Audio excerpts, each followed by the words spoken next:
Good evening. Today is Tuesday, January 20th, and I would like to call this meeting to order. This notice is hereby given. Someone's mic is on. To the members of the City Council and to the general public that at this regular meeting, the City Council may vote to go into executive session, which will not be open to the public, for discussion and consultation with the city's attorneys for legal advice on any item listed on the following agenda. Can I get roll call, please? Mayor Daggett. Vice Mayor Sweet. Here? Councilmember Aslan. Here. Councilmember Garcia. Present. Councilmember House. Here. Councilmember Matthews. Here. Councilmember Spence. Here. Thank you. Councilmember Matthews, will you please lead us in the Pledge of Allegiance? Please rise if you're able.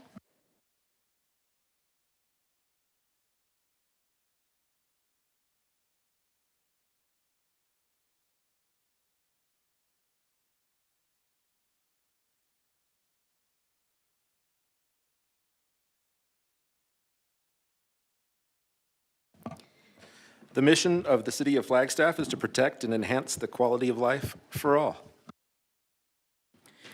The Flagstaff City Council humbly acknowledges the ancestral homelands of this area's indigenous nations and original stewards. These lands, still inhabited by Native descendants, border mountains sacred to indigenous peoples. We honor them, their legacies, their traditions, and their continued contributions. We celebrate their past, present, and future generations who will forever know this place as home. Thank you. We are down to open call to the public. Open call to the public enables the public to address the council about an item that is not open or not on the prepared agenda. Comments relating to items that are on the agenda will be taken at the time that item is discussed. Open call to the public appears on the agenda twice, at the beginning and at the end. The total time allotted for the first open call to the public is 30 minutes. Any additional comments will be held until the second open call to the public. And I do have a couple of cards here. First up is Jeff McCormick.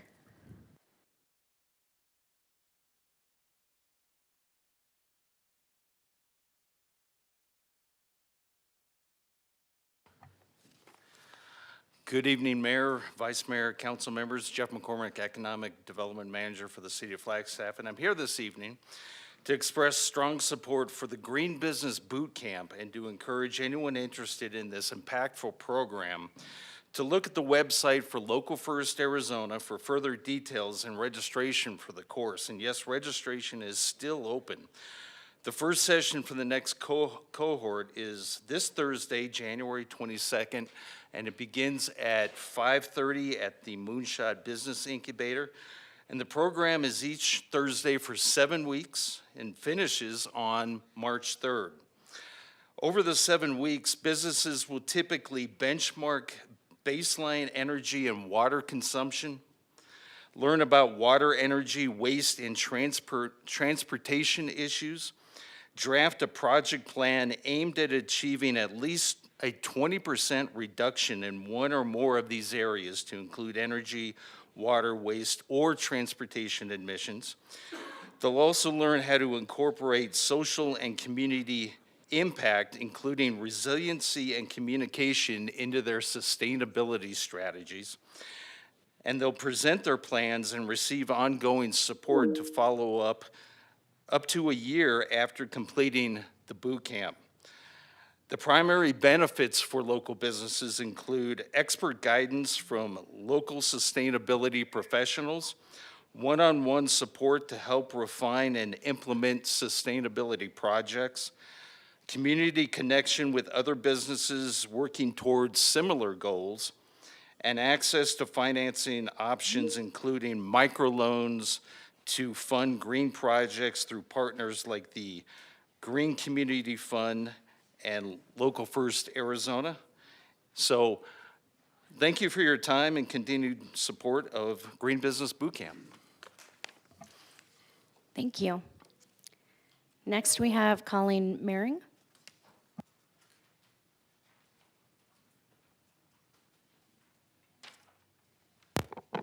Good afternoon, Vice Mayor, Council. I'm Colleen Mering, Chief People Officer at Northern Arizona Healthcare. And you may have seen some articles recently in the Arizona Daily Sun about North Country Healthcare's financial situation. Some of those articles mentioned us at NAH, and I wanted to share some information to help answer some of the questions we've been receiving. So first, Northern Arizona Healthcare is separate and distinct from North Country Healthcare. We each provide healthcare, and we have similar sounding names, and so it's easy to confuse or think that we are related even just based on the name alone. But while we're a nonprofit hospital and healthcare system, we have the 2 hospitals and laboratories and imaging centers and ORs and ground and air ambulances, as well as clinics and physician offices. North Country is a federally qualified health center that focuses on primary care, community health, even providing dental care to our most vulnerable populations across northern Arizona. And they are eligible to receive special government funding to make sure that care is delivered. But to further confuse the two of us, some North Country physicians see patients not just inside North Country clinics, but inside Flagstaff Medical Center. For example, obstetricians deliver babies at FMC. But that means those physicians are members of our, quote, medical staff. Medical staff is a technical term that refers to all physicians who have privileges to practice inside our hospital. I mean, it doesn't have to do with employment. So they're employees of North Country, but they have privileges to practice and see patients inside FMC. But what's really important, our communities depend on North Country and absolutely need a high-quality, federally qualified health center. In response to North Country's financial challenges and bankruptcy, regional partnerships have developed across the region, and so far 2 of those have received media coverage that we've been involved in. The first was supporting NACASA, Northern Arizona Care and Services After Assault, which is an incredibly important program providing forensic exam and victim support after suspected cases of sexual abuse and assault. North Country's run that program since 2008. Some people thought it didn't exist before now. It's been here. North Country's done a great job of running it.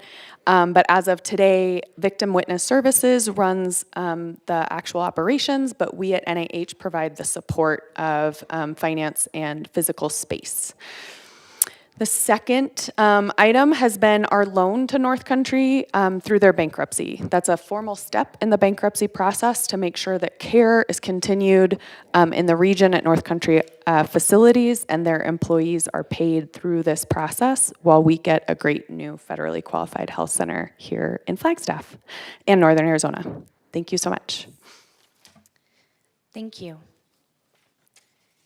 We are down to appointments. Or no, I'm sorry, we are down to council liaison reports. And Councilmember Matthews, I will start with you. Thank you, Vice Mayor. Tomorrow is our monthly Mountain Line Board meeting at 10 o'clock at the Community Center. And last week, I attended, I'm a liaison to the CJCC, where we concluded I believe it was a year-long process with a consultant to just help us clarify our goals and our missions and set us up for the next regional plan meeting. We talked about, some of the highlights was goals in building more trust within the community, culturally rooted services, as well as equity in the justice system that we provide. So that's just a really top overview of it, but it was a really great meeting, and it enriched all of us, so that's it. Thank you. Councilmember Garcia. Thank you, Madam Vice Mayor. This Thursday, 1 p.m., the library will be holding their monthly board meeting. All community members are welcome. That'll be held at the main library. Thank you. Councilmember Aslan. Yeah, thank you. I have a couple commission meetings later this week. Last week, Discover Flagstaff team met with the Tourism Commission. I was there, Councilmember Matthews was there. They had a half-day retreat where they just went over some numbers and discussed the vision for the year ahead. That's all. Thank you. Thank you. Councilmember Spence. I have nothing today. Councilmember House. Thank you. I was also at the Discover Flagstaff event. I was online. So you didn't see me. That's okay. I told them to ignore me, so you're good. You just freaked me out. The, I the next apologize, my Housing son. Commission, no, you're fine. The next Housing Commission meeting is this week on Thursday at 1 PM. The Commission on Diversity Awareness meeting was scheduled for last week, but was canceled due to quorum. But I just wanted to remind the rest of council and our city teams that the commission is very interested in taking more action steps and being more involved, and so is hoping to include or be included in consideration of presentations where further thoughts and recommendations on inclusion and community impact might be valuable to council. Thank you, and I have a couple of updates. I did attend the NAMWA meeting last Friday. We approved the budget and are considering proposed legislative positions. I'm meeting with staff to make sure that our position is in line with the city, so I will keep you posted on that. NACOG has members down at the league today for the legislative day. Unfortunately, I couldn't attend because I am here with you all and happy to be here. Mountain Line, I will be at the meeting tomorrow at the DCC from 10 to 12. And then Metro Plan, the board has been working hard to have funding for US 180 safety improvements. And we have been giving remarks. So I want to thank Councilmember Aslan, Supervisor Vasquez, and I did give remarks as well. And the mayor is down there today. That's why she's not here in attendance in person, speaking in support of SB 1064 at the Senate Appropriations Committee for funding for West Route 66. Thank you. Now we are down to appointments. Consideration of appointments, Heritage Preservation Commission, and that is Councilmember House. Thank you. So I wanted to just start by saying that I really appreciated both of the applications that were shared for the Heritage Preservation Commission. Both were very thoughtful. Both applicants had backgrounds that value historic preservation, architecture, and recognizing the importance of considering multiple community perspectives and histories. I really hope that both will stay on the records for both this commission and consider applying to others that match their interests, because they both had such valuable voices that I think would really contribute to our community. That said, I would like to nominate or I move to appoint Caitlin Stewart to the Heritage Preservation Commission. I'll second. Great. Any discussion? All those in favor? Aye. Any opposed? That carries. Thank you. Consideration of appointments, Building and Fire Code Board of Appeals, and that is Councilmember Aslan. Thank you, Vice Mayor. Well, there's only one applicant for this commission spot, which I'm not usually a fan of, but given that this is a fairly niche commission and David Merrill is a currently serving member of that commission, I am happy to submit his name in nomination for reappointment. I'll second. Thank you. Any discussion? Doesn't appear so. So all of those in favor?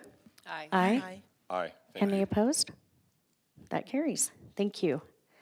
So we are down to the consent agenda, and I do believe we have let me read this. All matters under consent agenda are considered by the City Council to be routine.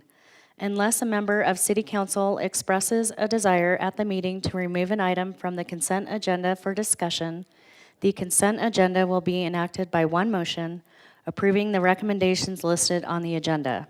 Unless otherwise indicated, expenditures approved by council are budgeted items. And I do believe I have items 7C and 7D that would like to be pulled, leaving 7A and 7B. Vice Mayor, I'll move that we approve consent agenda items 7A and, what was it? 7B. And 7B. Second. Thank you. Any discussion? All those in favor? Aye. Aye. Any opposed? That carries. So 7C and 7D, I'm a little confused on who wanted to pull which one. Madam Mayor? Councilmember Garcia? Yes, I wanted to pull 7C, so if staff wouldn't mind coming up. Thank you.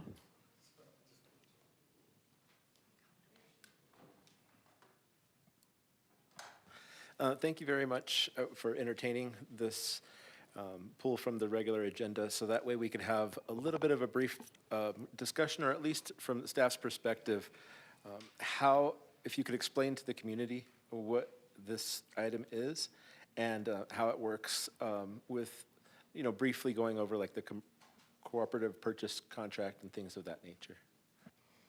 Thank you, Vice Mayor, Councilmember Garcia. This item provides a contract for the re-roofing of 127 housing units within Brandon Homes. We did use a cooperative purchase agreement to identify a contractor to do the work. The funds being utilized are capital funds that come to us directly from HUD for the purposes of maintaining and improving our public housing units. Thank you very much. So will we be doing, I read the contract, but just for the sake of the community, do we go through the procurement process ourselves? Are we the ones who sign off on it? Do we make sure that the job's done right? Is it all done within our organization here in the city? So, Vice Mayor, Councilmember Garcia, the cooperative contract process allows us to use the procurement process of another agency that has identified someone to do similar work. The contract is ours alone, not through another agency. It's us directly with the provider, and we will ensure the work is done correctly, et cetera, in partnership with building safety. Excellent. Now, additionally, this is my last question. I might have a comment afterwards, but I was just making sure that the families will be able to occupy their homes during the process, and if not, is there a contingency plan outside of that? Vice Mayor, Councilmember Garcia, re-roofing allows households to stay in place during the process.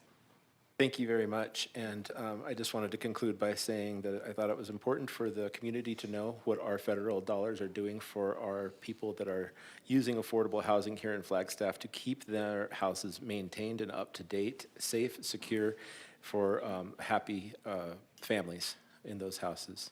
Thank you. Councilmember Matthews? Thank you, Vice Mayor. Sarah, I asked this question earlier to you, but I wanted to ask it in public. We just, as the council, approved bond funding to remodel, rebuild these houses. And I just wanted you to state why we're spending this amount of money on roofing when we're going to be rebuilding these homes in the near future. Vice Mayor, Councilmember Matthews, the simple answer is timing. The roofs are needed now. Redevelopment processes, while we have started that, is going to be a lengthy process. It's likely that the Brandon Homes neighborhood is the second site to be redeveloped, and which could be 5 to 7 years out. We have roofing needs now. I appreciate you stating that, because I'm sure somebody's going to pay attention to that and say, why are you spending $180,000 when we're going to be remodeling them and Absolutely, I appreciate renovating the them? question. So thank you. I think I might take the other one, and then we'll do the two at the end. Councilmember House? Thank you. Yes, so I asked to pull the item D and would like to invite the team up or the chief up just to talk through what the Peregrine software is and how our team is using it. Mayor, Vice Mayor, Council, CJ Perry, your CIO. Just to kind of give a high-level overview, and we've got plenty of staff if my explanation, if you want to go into greater detail. But effectively what Peregrine is, it's a data warehouse or a data aggregation tool. And we're using this actually as a part of our process to upgrade our technology for our dispatch system and our records system. We've been on a aging system that we bought 20 years ago. We're trying to transition to a new system, but as part of that, we need to keep all of our old data for record retention purposes and all of that. So this is actually a platform that will help us pull that data from the old system, store that data, so then we can turn off the old system as we're turning on the new system. And it just provides us, data tools in relation to searching through that archive data. So that's kind of the primary purpose. It has, other modern ways of searching through that data, which is helpful, but that's really kind of the primary purpose of what we're doing is a newer system. Thank you, CJ. I appreciate that.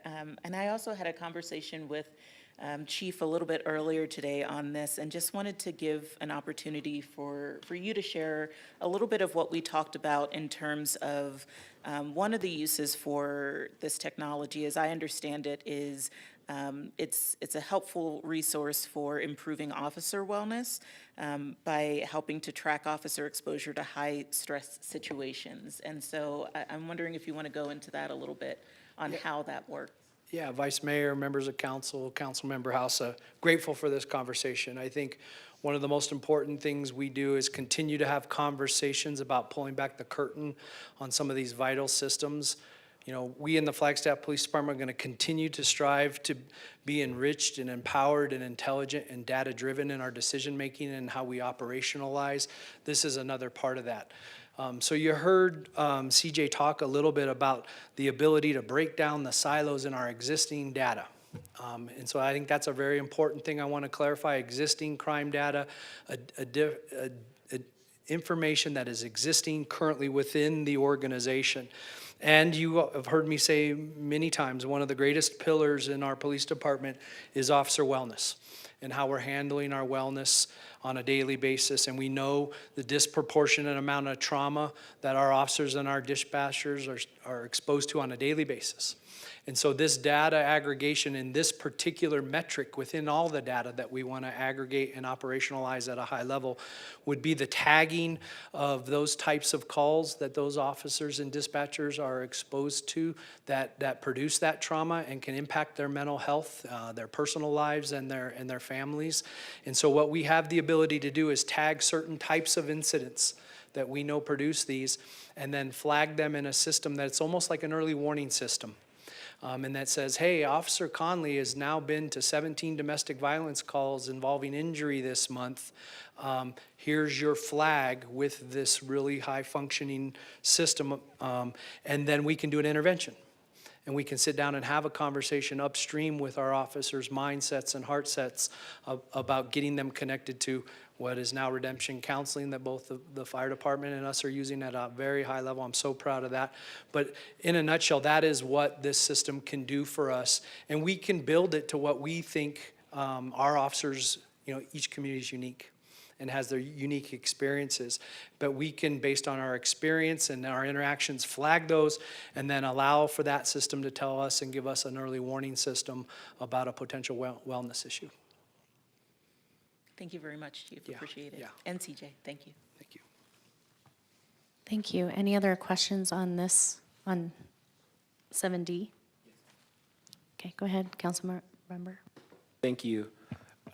I was curious to know, with the upcoming Citizens Task Force around IT, if this particular item will be put in front of them to discuss or to mull over in any way. Currently with the Citizen Task Force, we've been trying to schedule our first meeting. We've had a lot of conflicts. We're actually trying to find a better time for that. This was not necessarily intended for that group because it's existing data. There's no new things with this. It's literally just a data was in one system and a data is in a new system. That doesn't mean it can't be a part of that conversation. We're always happy to oblige where it's appropriate. But the purpose of kind of that privacy task force was when we're implementing new technology that creates a new privacy concern within our community as part of implementing that technology. Since this is, again, existing data, existing crime data, this is stuff we've been doing for a very, very long time, just a slightly different platform. I don't feel like there's a lot of concerns from that perspective. But again, we are open to doing what the council wishes. Well, I could understand staff's discretion now that you explained it the way you did. It's just always going to be a question, so just understand that as well. Yeah, 100%. Thank you, Councilmember. Thank you. Any other questions on 7C or 7D? Okay, I'm going to take them one at a time. Can I get a motion to approve 7C? So moved. A second? A second? Any further discussion? All those in favor? Aye. Any opposed? That carries. And then can I get a motion on 7D? So moved. I'll second. Thank you. Any discussion? All those in favor? Aye. Aye. Aye. Any opposed? Okay, that carries. Thank you. We are down to routine items. Consideration and approval of contract with Open Sky Productions LLC for a 4th of July drone show in the amount of $122,500 annually for the term of the contract. And I believe Haley's here for the presentation.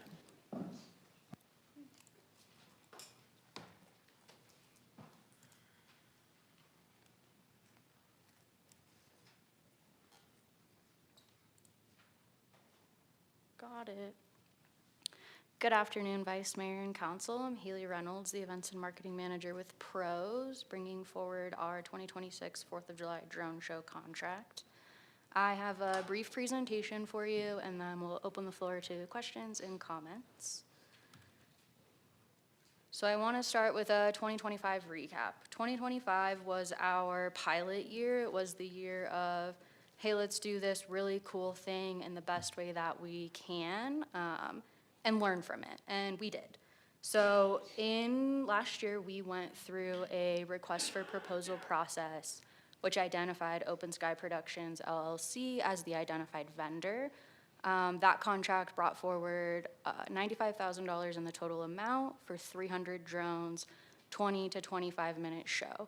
Ultimately, we executed a 23-minute show, which includes that minute to a minute and a half to get those drones up in the air into position, almost like a dance routine, and then their landing time. We launched from Coconino High School in the back parking lot, or not in the back parking lot, on one of the back fields, and then closed those parking lots primarily to the public for safety. With viewing intended within the Sunnyside neighborhood, McMillan Mesa, Buffalo Park being that best viewing location, and then other viewing locations identified on a map created by Discover Flagstaff. All of our partners in police, fire, emergency management, Discover Flagstaff, FUSD, and Mountain Lion were a part of that planning and execution process for the event, and they were also a part of our after-action review on what really worked, what absolutely didn't work, and what do we need to do moving forward to make this a really successful event. So within that AAR, we identified Fox Glen Park as the ideal location for an event moving forward. Fox Glen Park is not a stranger to hosting large events. It used to host the Celtic Festival, it hosted Prozone Bubblepalooza, it hosts athletic tournaments every year. It is centrally enough located, relatively easy to access, makes the most sense. It's our property, we're able to manage it. So working with our partners with FUSD, that's where I'm planning to start, we identified 3 key locations for parking, which is one of the items in the AAR that we needed to learn from. We needed to find a solution for that, as well as traffic congestion. So we identified Knowles, which is going to be that highlighted location on the south side of Butler, closest to the fields, as an ideal spot for public safety parking, as well as staff parking for that event.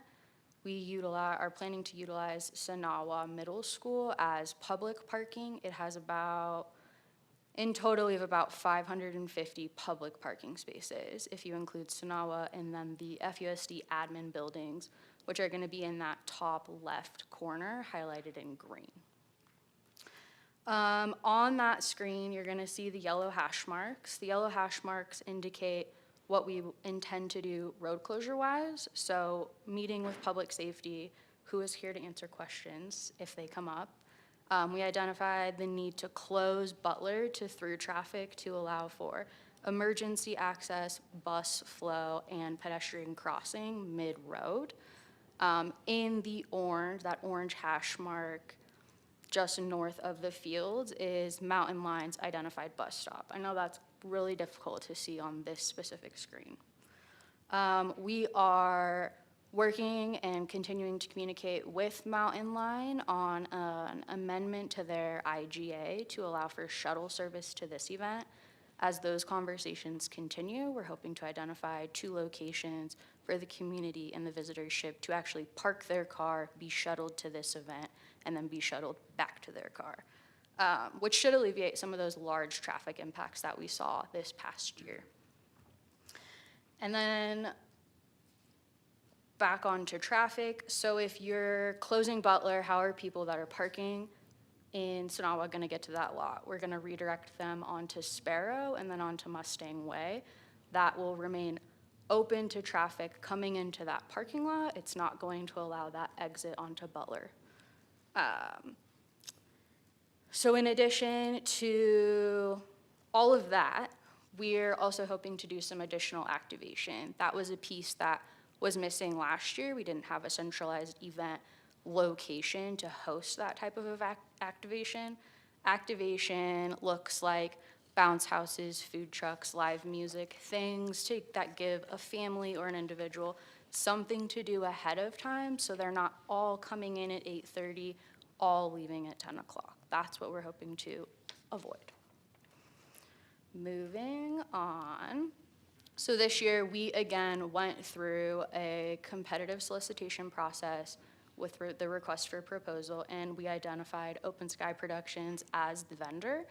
This year, we're hoping to proceed with 400 drones, again, that 20 to 25 minute show time in the amount of $122,500. The largest adjustment to the contract itself is that it includes multi-year language. So we would be able to, A, if that's the direction, and B, the funding is available, proceed with that vendor without needing to go out for solicitation again, which just allows for a more efficient planning process on our behalf.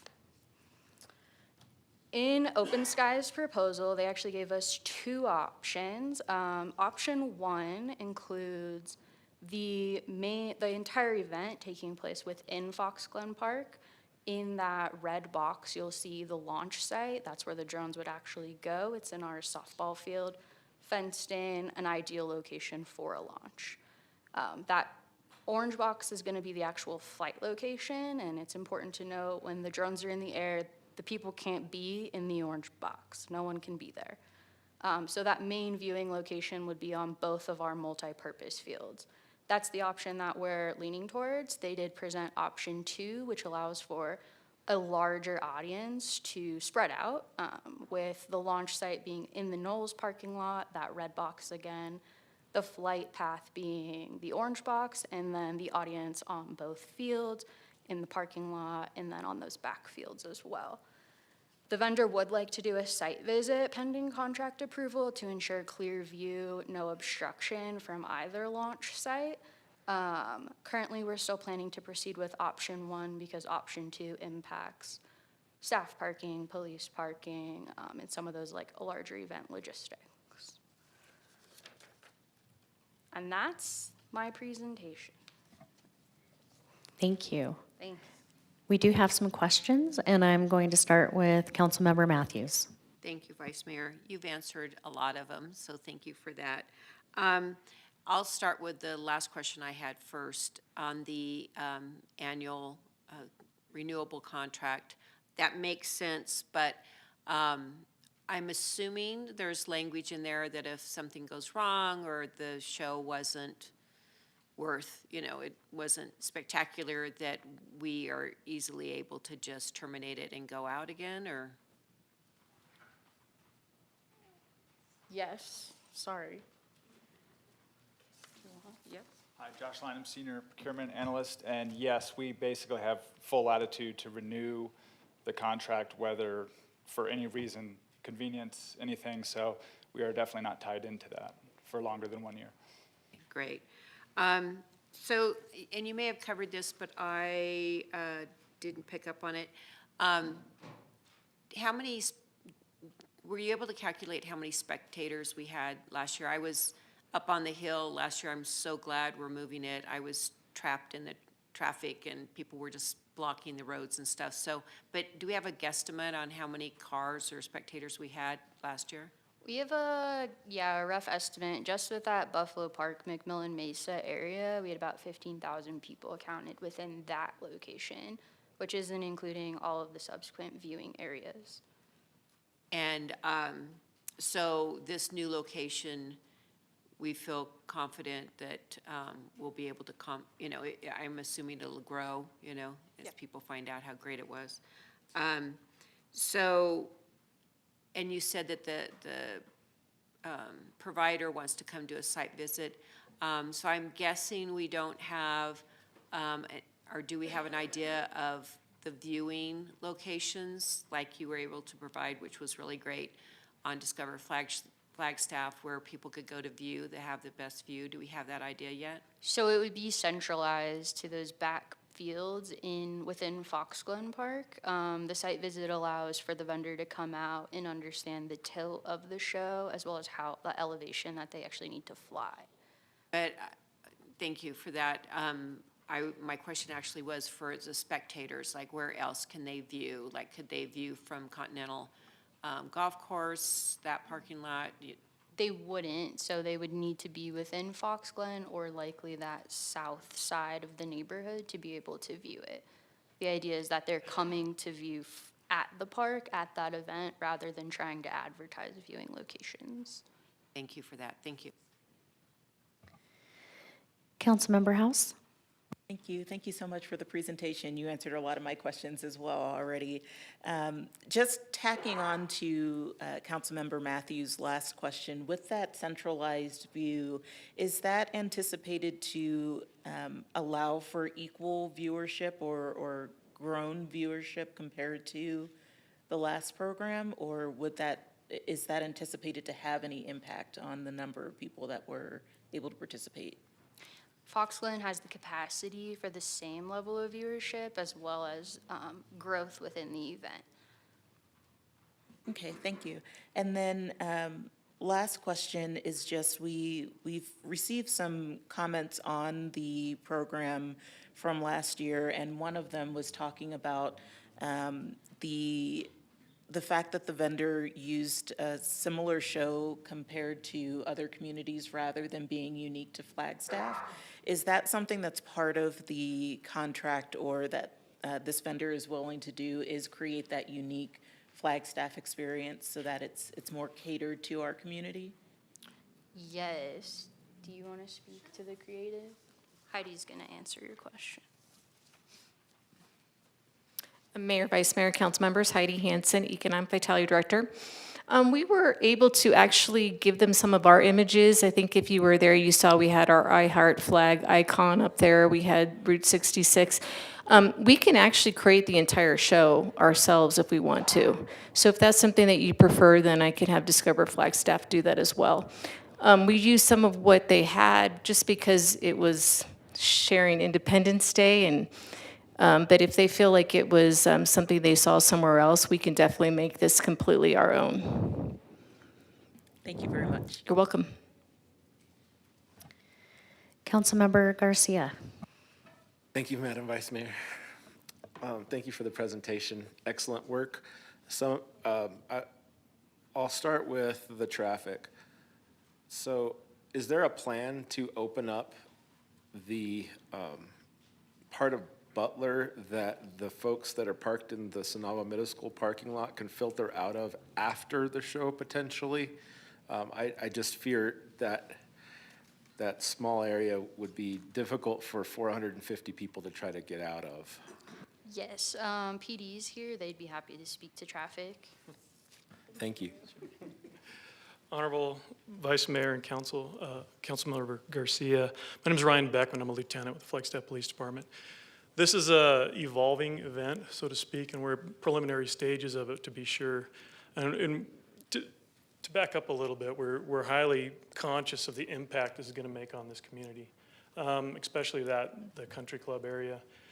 It was our request that Butler be shut down, and as you can imagine, even though this is a non-liquor permit event, our concerns were at night We're going to have children, we're going to have people that possibly drinking before coming and going. And so some of those are concerns at night were essentially the insistence that we shut down Butler on that.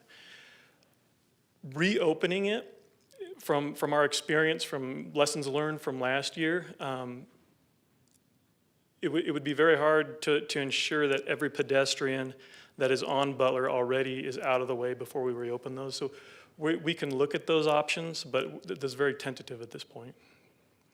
That's an adequate answer, and I really appreciate the depth that you've already thought about this stuff. These are questions from council, often are reflective of the community, and it's best just to get them out as soon as we can. Thank you so much for that. I have some more questions for the presenter as well.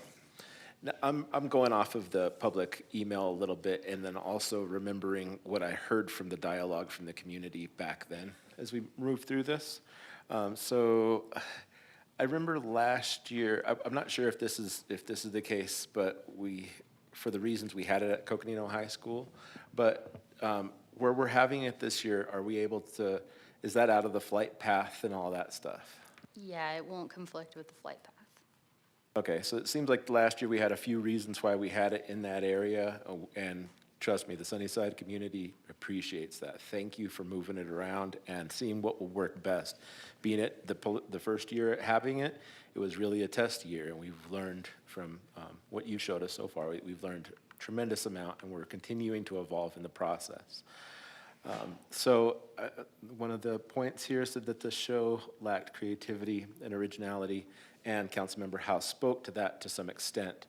Now, I'm going to impart where I was at in the community that I was surrounded with as they were watching this. It was on the corner of 6th and West Street, right there in Creative Culinary Southwest. We kind of commandeered the outskirts of their property. And there was quite a few community members there and across the field at the skate park. While there, everybody was extremely appreciative of the indigenous portion of our indigenous relatives tribute that came on there.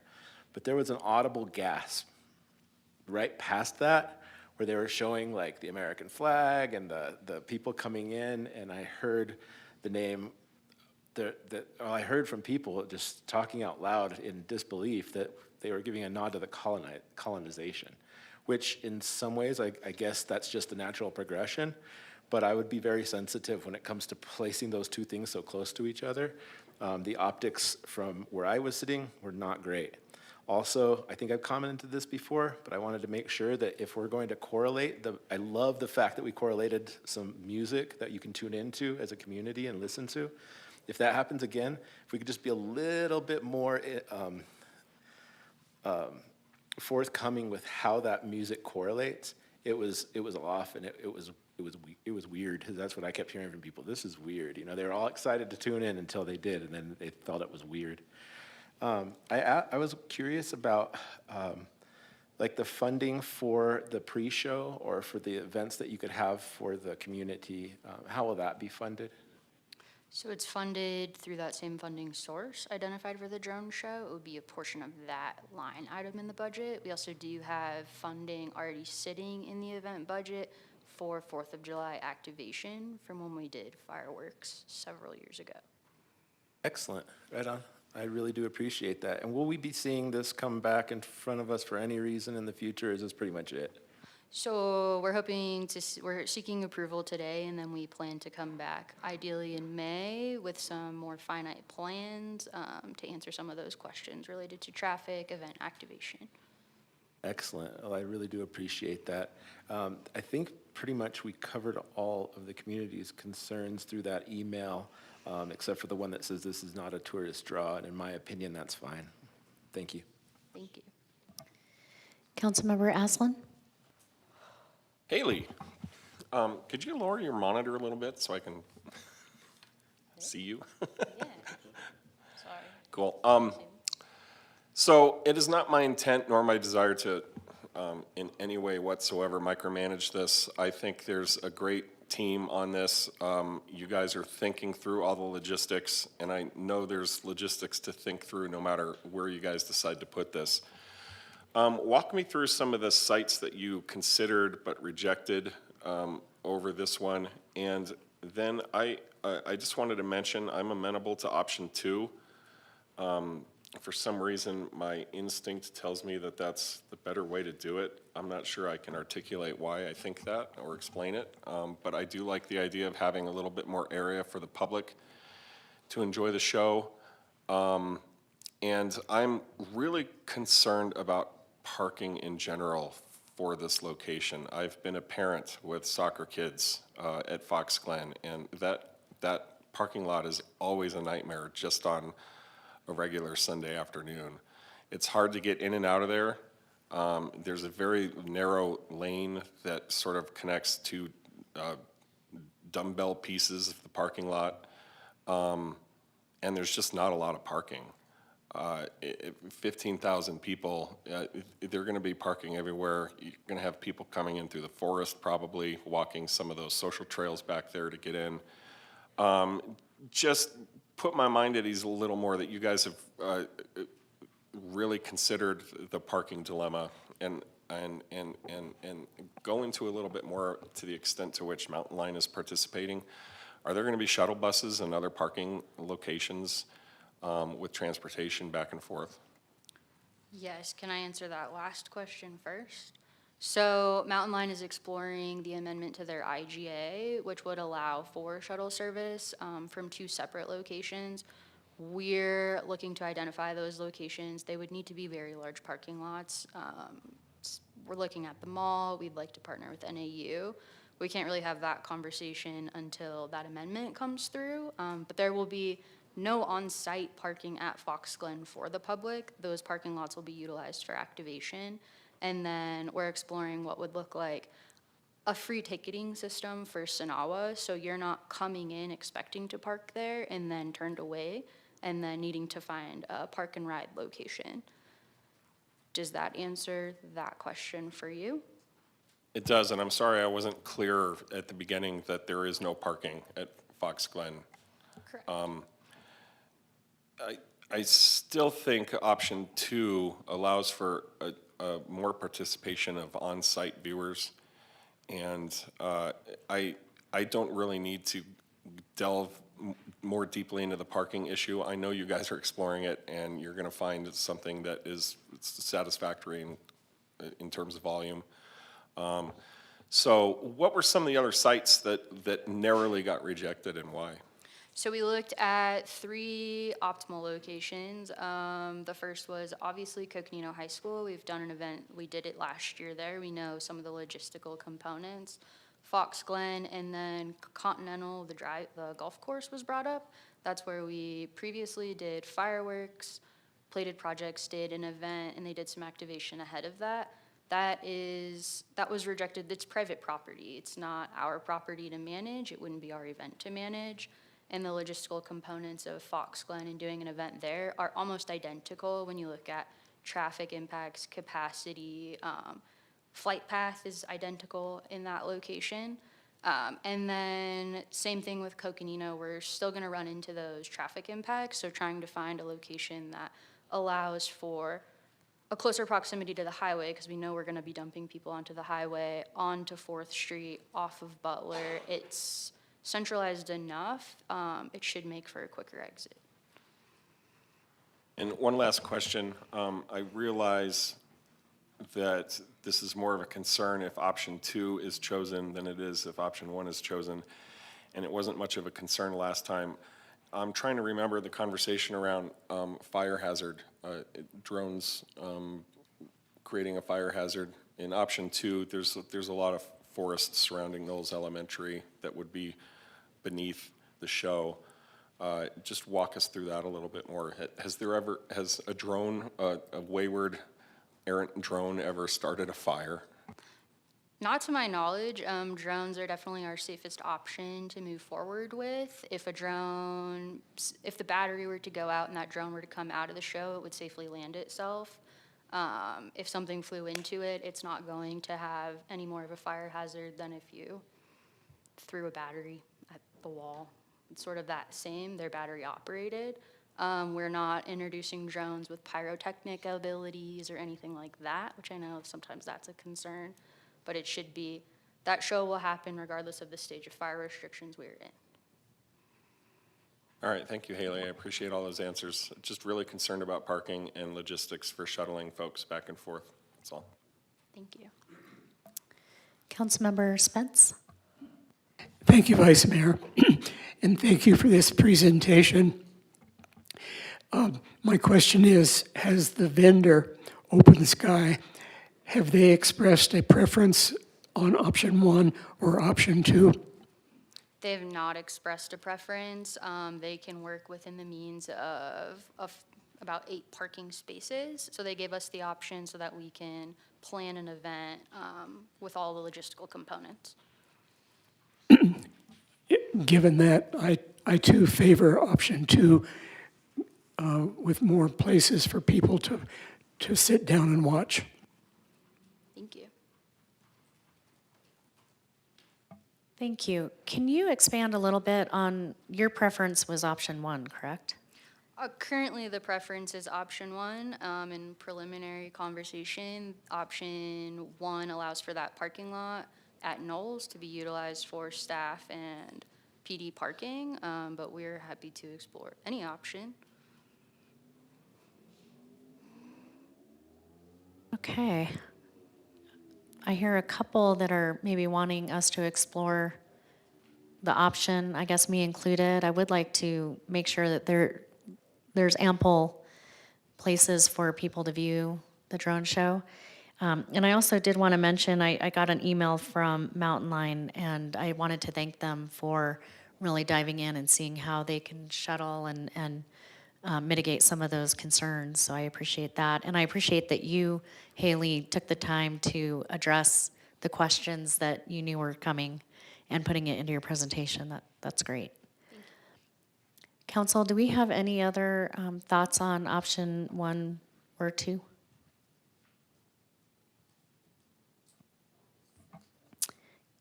Go ahead. Vice Mayor, just, I think at first blush, without knowing all the logistics, I was swaying for option 2, but I'd kind of like to leave it up to staff because we do want to make sure that our first responders and staff have access and is there right where the event is happening, and, you know, there's more condensed people. So I'd kind of like to leave it up to staff to make that analysis. You know, people aren't going to be able to see it from other locations as much as they did before, so it's going to be important for us to create as much space as possible right there at the park. But at the same time, I don't want to give up law enforcement and first responders to be right there, to be immediately accessible if something happens. So I'll let you guys, I would prefer letting you guys make that call with our law enforcement and our fire. Thank you. Thank you for those comments. Councilmember House, did you have? No comments on that. I was ready to make a motion if we were ready. I don't know if there was public comment on this or. I don't believe so. So Councilmember House, if you would make the motion. Sure. I will move to approve the contract for services in the amount of $122,500 annually with Open Sky Productions LLC and authorize the city manager to execute the necessary documents. I'll second. Great. Any discussion? All those in favor? Aye. Any opposed? That carries. Thank you, Haley. Thank you. Moving down to consideration and adoption of the citywide cost recovery policy.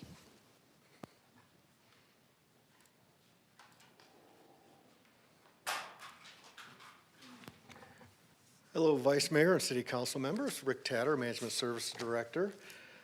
Today, we're going to ask Council to adopt the citywide cost recovery policy. It's the first one that we've ever put in place as far as a formal policy for our review of fees for the city of Flagstaff. With us tonight online, in case you have really hard questions, I have the team of MGT, who was our consultant that helped us through this process in developing this. We have Alan Parks and Lisa Norman. They are very beneficial to create the framework and the guidelines that an agency should look at when developing a cost recovery policy, and we appreciate their efforts in helping us build our first policy. So I'm going to go through kind of the framework of what the cost recovery policy has within it. I'm not going to touch through every item within it, but the purpose and objective is really to generate the revenues to cover the services that we provide at the appropriate levels as set through the policy. We want to ensure that user fees are reasonable and equitable for our community and very consistently applied. In the past, we never had a policy to follow as we went through divisions and decided how we were going to set fees. So this helps give us that consistency. This will help promote transparency. We'll do regular reviews as well as be able to communicate and share with the public what is our schedule for reviewing fees over the next 5 years. And so they know where we're looking at reviewing fees. Just because you review fees, we don't automatically increase. In the end, that's council's decision, but the information's there of how we go through the process. So I want to talk about the framework that MGT helped us develop in looking at our cost recovery.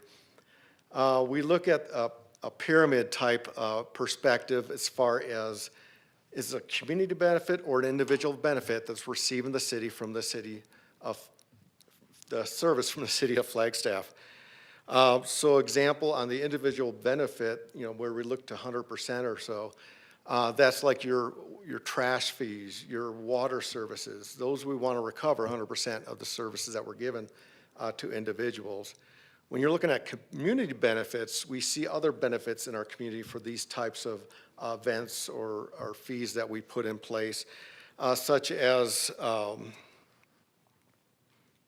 like a community event. A community event, does it make sense to charge for people to admit to those? We'd rather have those open and free down toward a zero cost recovery level for those types of items that benefit the community as a whole. When we're looking at the factors for cost recovery, we want to make sure our fees are affordable so that we get the access and the ability for people to participate in our services and programs. We will look at market comparison because it's also curious, what does another agency in northern Arizona or Arizona look like as far as fees that they set up? We want to make sure it's cost effective to collect. We don't necessarily want to set fees where we need to collect 50 cents from 1,000 people. It is very cost burden, and we wouldn't go to that level when we're setting that type of a fee. And we want to understand the community use or regulatory needs to have these fees in place and how that balances the picture for your cost recovery.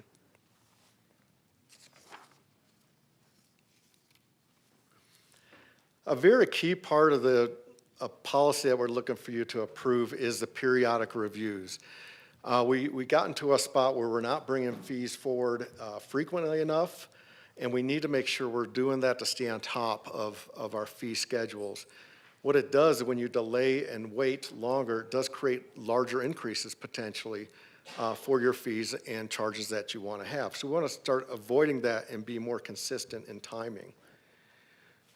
We talked with management and leadership, and we felt like a 5-year schedule of reviewing every fee is appropriate timeline.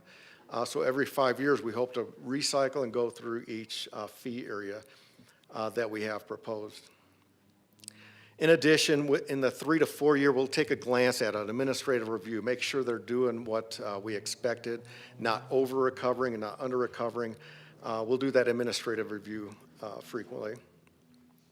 There is an option and opportunity in a policy that doesn't set such a hard deadline for these fees to be in the 5-year schedule. There may be times where there's significant changes to an area of our city that costs have increased or changed in a manner that we need to look at a different fee, a new fee, or a reduced fee or increased fee. So there is that opportunity that we will work with the city manager's office and determine whether something comes outside of the 5-year cycle. And as we're looking at the fees and what we're going to review in those 5-year cycles, it's good for us to understand the level of effort that we have. We have 3 levels of efforts defined, as you'll see in the schedule. One is a low level of effort. Those are usually like a 6 to 9 month fee review that we can do and bring to council. When you get into the more medium level, we're looking at 9 to 12 months to do the study, the outreach, and everything, and bring that to council. And then when you're looking at a high level of effort program, we're looking at the 12 to 18 month cycle to review, do the right outreach, the communication, have council input. So we want a balance of low to high fee reviews each year. Instead of hitting all the high ones in 1 year, we want to have a balance over the 5 years. So that was taken into consideration when we did the schedule.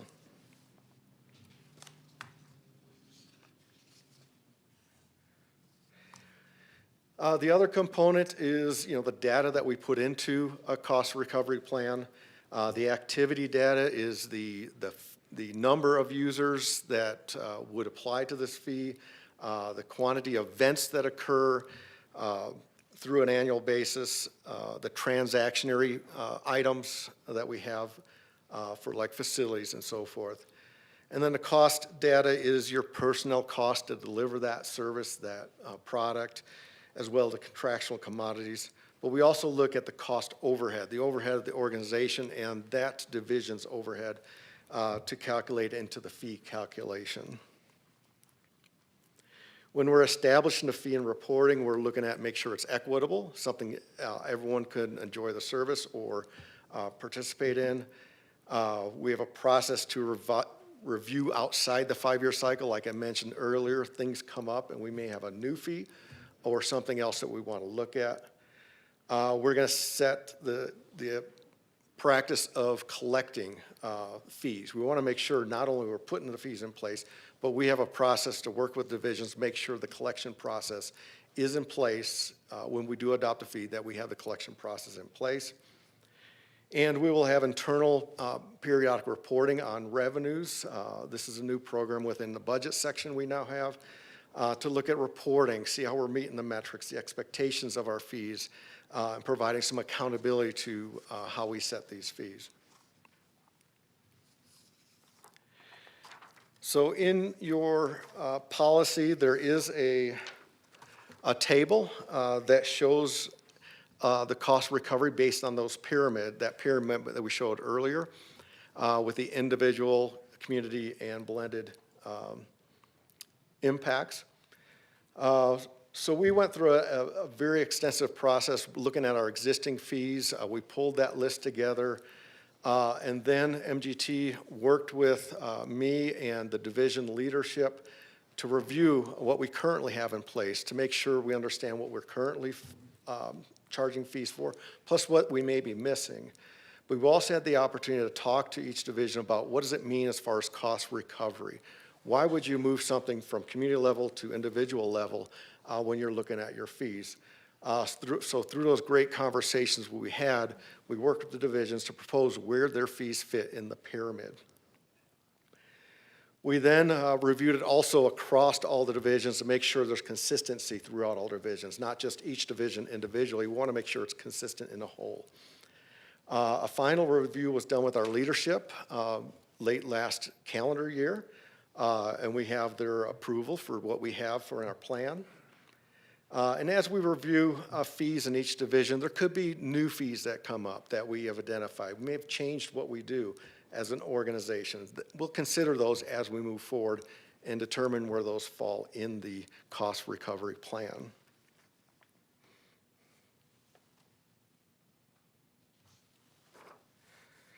My last slide is related to what's in the upcoming year, but talking about the fee schedule. We wanted to address those that have not been reviewed for quite some time and actually changed. So we looked at the things that were 10 years and older. That's why you see these items on the list. You can see going back to 2007 was the last time we had a real fee change for a couple of these areas. One thing of note on here, while it says Parks, Recreational Space, and Events was changed in 2014, their actual real change was in 2009. We did a study in 2014 area, but we did not approve any increases for them. So just a note of why we feel that's one of the first ones that come forward. So you can see it's a mixture of moderate, low, high level of plans and fees that we want to bring forward. And we want to make sure we complete these in the calendar year basis each year going forward. As we heard from council last week about solid waste, and you heard their presentation about trying to manage within the services and the revenues they have. I met with city manager and her team a couple times this week to talk about should we be bringing solid waste forward sooner rather than the following calendar year. And we went a little bit back and forth. We talked about, well, does it mean we're delaying something else, replacing something that's on our schedule today with the solid waste fees? We looked at it. We really feel these are critical for us to look at. And we came out with, let's add one more study to this year's work plan. It does create a little more effort for our section and so forth, but we're willing to invest that and work with Public Works and their staff to bring that forward as a review this calendar year also. It'll probably take a little bit longer. This is one of those longer ones. So it'd probably be looking at the 12 to 18 months to do a good review of Public Works fees.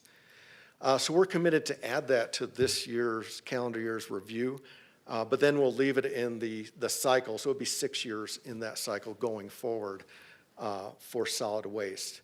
So I believe that's a solution to help with identifying the needs for that program also.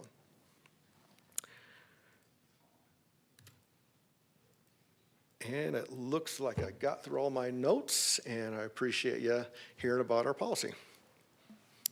Thank you for the presentation. Council, do we have any questions, comments? I'm not seeing any. Councilmember Matthews. Almost. I wanted you to think you were getting away with it. So in approving this policy tonight, then that doesn't negate you coming back to us with recommended rate changes to show that we need to adjust a rate or a fee to bring that division up to recovery of its costs. Is that correct? Well, we will actually do the review for every area, whether a fee is going to be recommended or not, fee increase or change.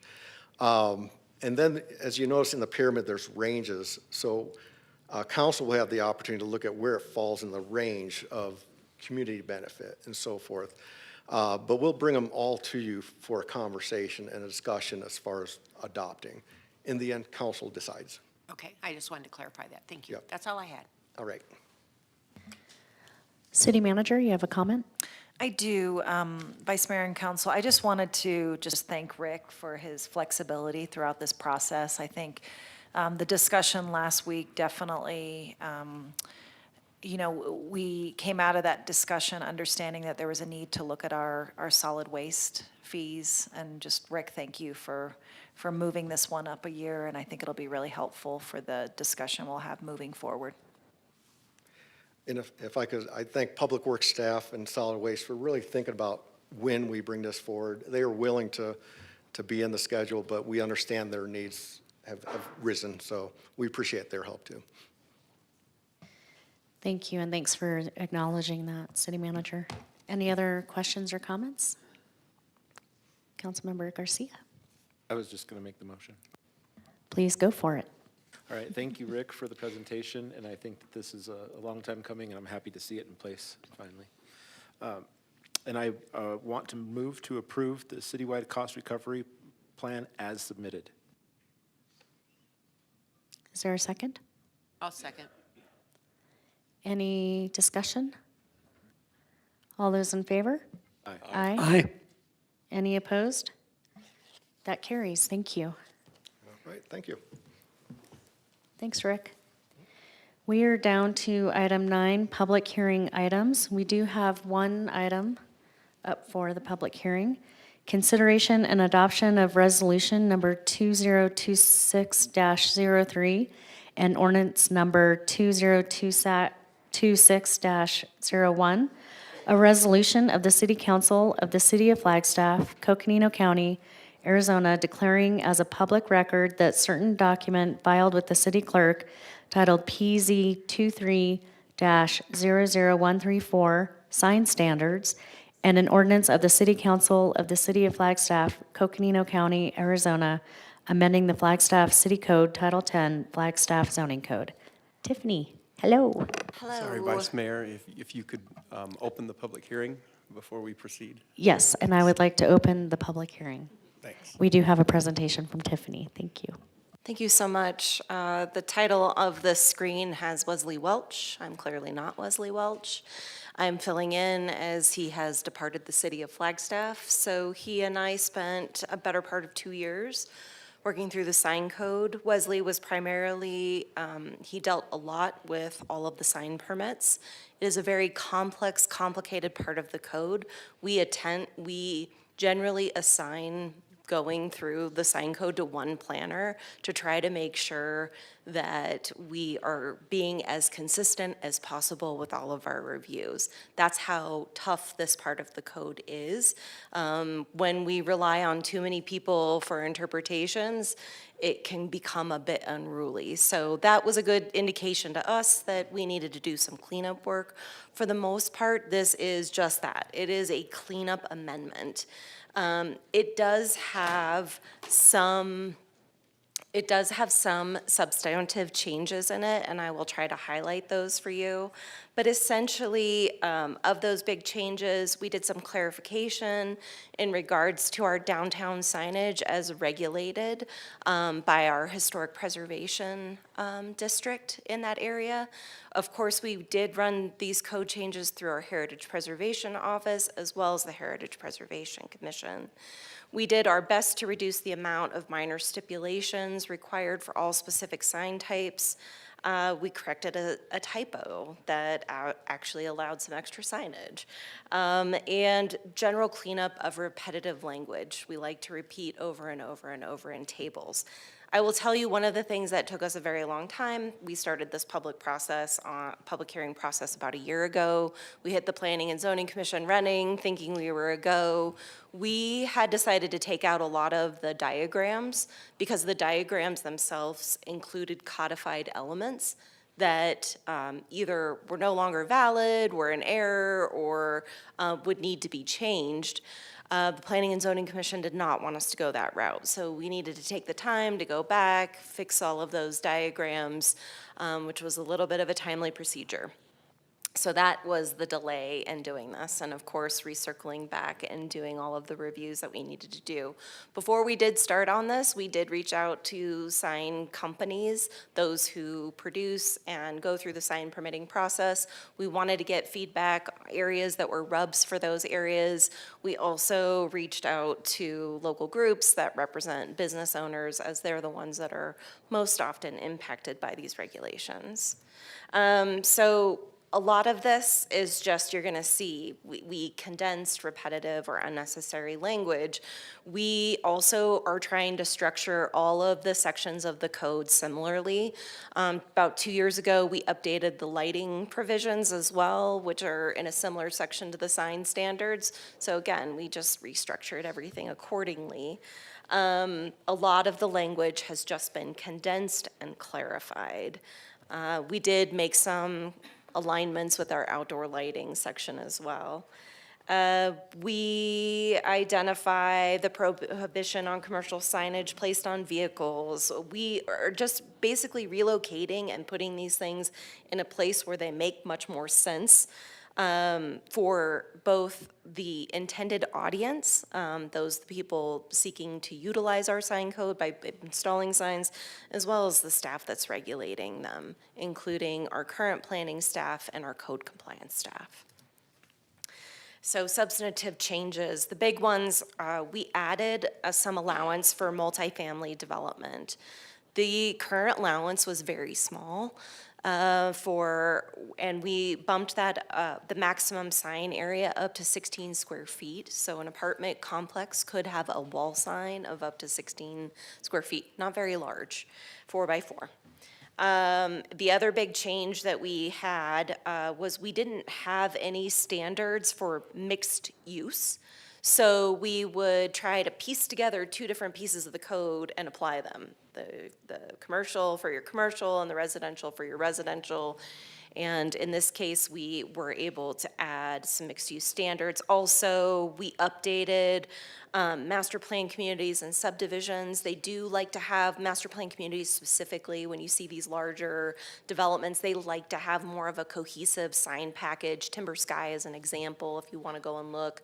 We were having to go through and do special sign approvals to manage this, and now we have better code provisions to handle what we've already been allowing. Again, like I said, that we've fixed multi-tenant freestanding signs, and some of the language in here, again, added mixed-use development into our table. Some of these things were just, they were hard to understand for us. So I think at the end of the day that we now understand what the intention was, and we'll hopefully be able to work with new staff as they move forward in understanding these code changes. Originally, every type of sign, freestanding sign, overhanging sign, canopy sign, they all had their individual table and set of standards. We've condensed it all into one table. So I used to actually take the sign code out of my zoning code. And luckily, I've not had to deal with the sign code that much in reality in the time that I've worked here, and I count myself a little bit lucky. But we basically were able to condense all of these standards and remove that duplication. Also, when you look at everything inside one table, then you can understand how everything is working together as well. So service island canopies, for example, we are now identify them as building mounted signage because that's what they are. I mean, the detail of the signs that we regulate are so very specific. Let's see here. So all of these little bits and pieces, there's changes to the changeable copy and driveway and directory signs. We, again, have clarified all of these individual bits and tables throughout. Not a lot of substantive changes here, though, just removing duplicative requirements. The landscaping requirements for freestanding signs have been removed because we generally have those signs already within landscaped areas. So again, removing the complication of the requirements we have. Standards for interpretive signs have been removed. Standards for landscape wall signs have been removed. We consider landscape walls a wall sign. It doesn't have to have a different standard just because it's on a landscape wall as opposed to a building wall. Still going to count it as a building mounted wall sign. Projected and suspended signs have been grouped together, just like we group together canopy and awning signs. Roof-mounted sign standards have been simplified to be more concise and to allow more of the roof to be covered. Window signage regulations have been significantly reduced. We removed the language that required a comprehensive sign program for all multi-family and non-residential uses. We weren't really following, it was really complicated in the code. A comprehensive sign program is something that you want to set out for a shopping center. It's a design program that goes throughout, so shopping centers can come to us, they can have their own individual standards, and we can work with them in that level. We don't have to apply it to every type of development that occurs in the city. We removed unnecessary language,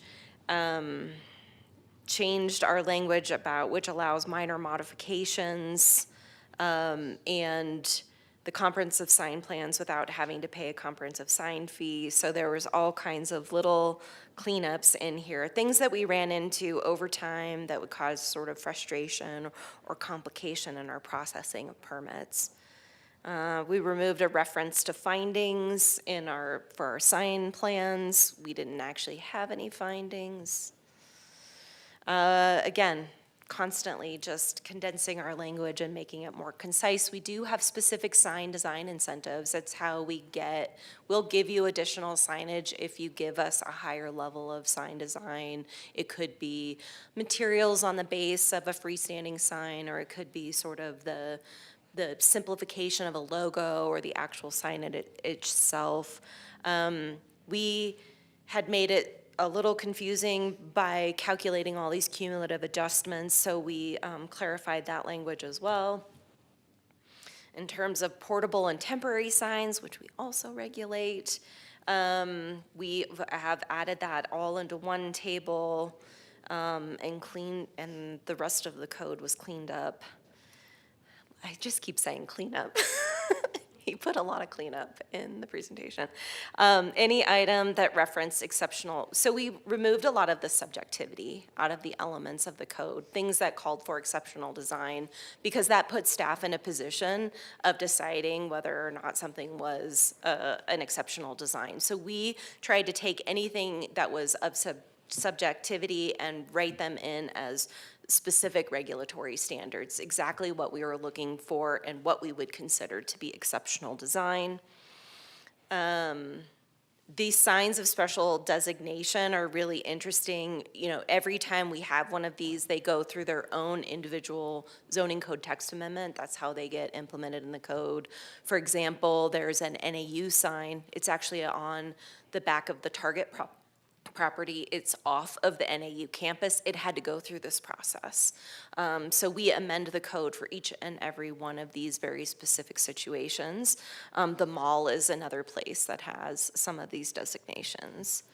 And then our downtown overlay zone, there were various iterations of the zone's name. So again, just trying to clarify what we call it. And then we constantly referred back to a design handbook that was established in the 90s. And the Heritage Preservation Commission has gone back and forth in terms of making determinations about signage. It had language about not supporting neon signs, but then we had neon signs. And so we went in and we just re-clarified what the regulatory components were, and that the design handbook is really there as a guidebook or a guideline for the commission to then utilize, but narrowed down specifically what those requirements are. We also cleaned up, like I said, some of those other district requirements or language. And then we went through and did a cleanup of our sign definition. The biggest one that we changed was actually our definition of signage. Our definition of signage was so broad that any color that could be affiliated with your business that was on your building could be considered a sign. It was very broad, so we tried to narrow that sign definition and make it a little bit more flexible in dealing with folks and the colors that they may or may not use on their building. And with that, staff is recommending that we go through the findings, and those findings are, in terms of the general plan, there's really nothing in the general plan specific to the sign code. This is more one of those mundane, sort of bureaucratic things that we do, so there aren't really big goals and policies about it. And again, our primary purpose here was just to simplify and condense the standards. The proposed amendment is not anticipated to be detrimental to the public interest, health, safety, convenience, or welfare. Our sign code does a really good job with the aesthetic components of our community and has done so for a long time. It was not our goal to substantively change this document, but to just make it more streamlined and understandable for all who used it. And lastly, our goal is to make this internally consistent. I will say it is one of the longer code amendments out there, and there are so many changes to it, and there are a lot of years spent on this, so I'm hoping there's not any big snafus, but we'll clean up whatever needs to happen in the end.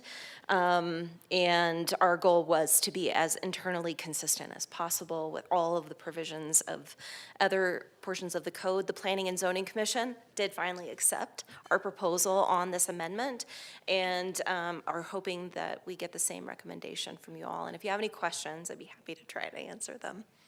And thank you for dealing with me instead of Wesley. Thank you, Tiffany. We do have a couple of questions. Councilmember House? Thank you. Always happy to deal with you, Tiffany. So I think you actually answered my questions during the course of the presentation. I just wanted to note that in the discussion that you had about signage related to like multifamily housing and that, I really appreciate the amendments that are being made here.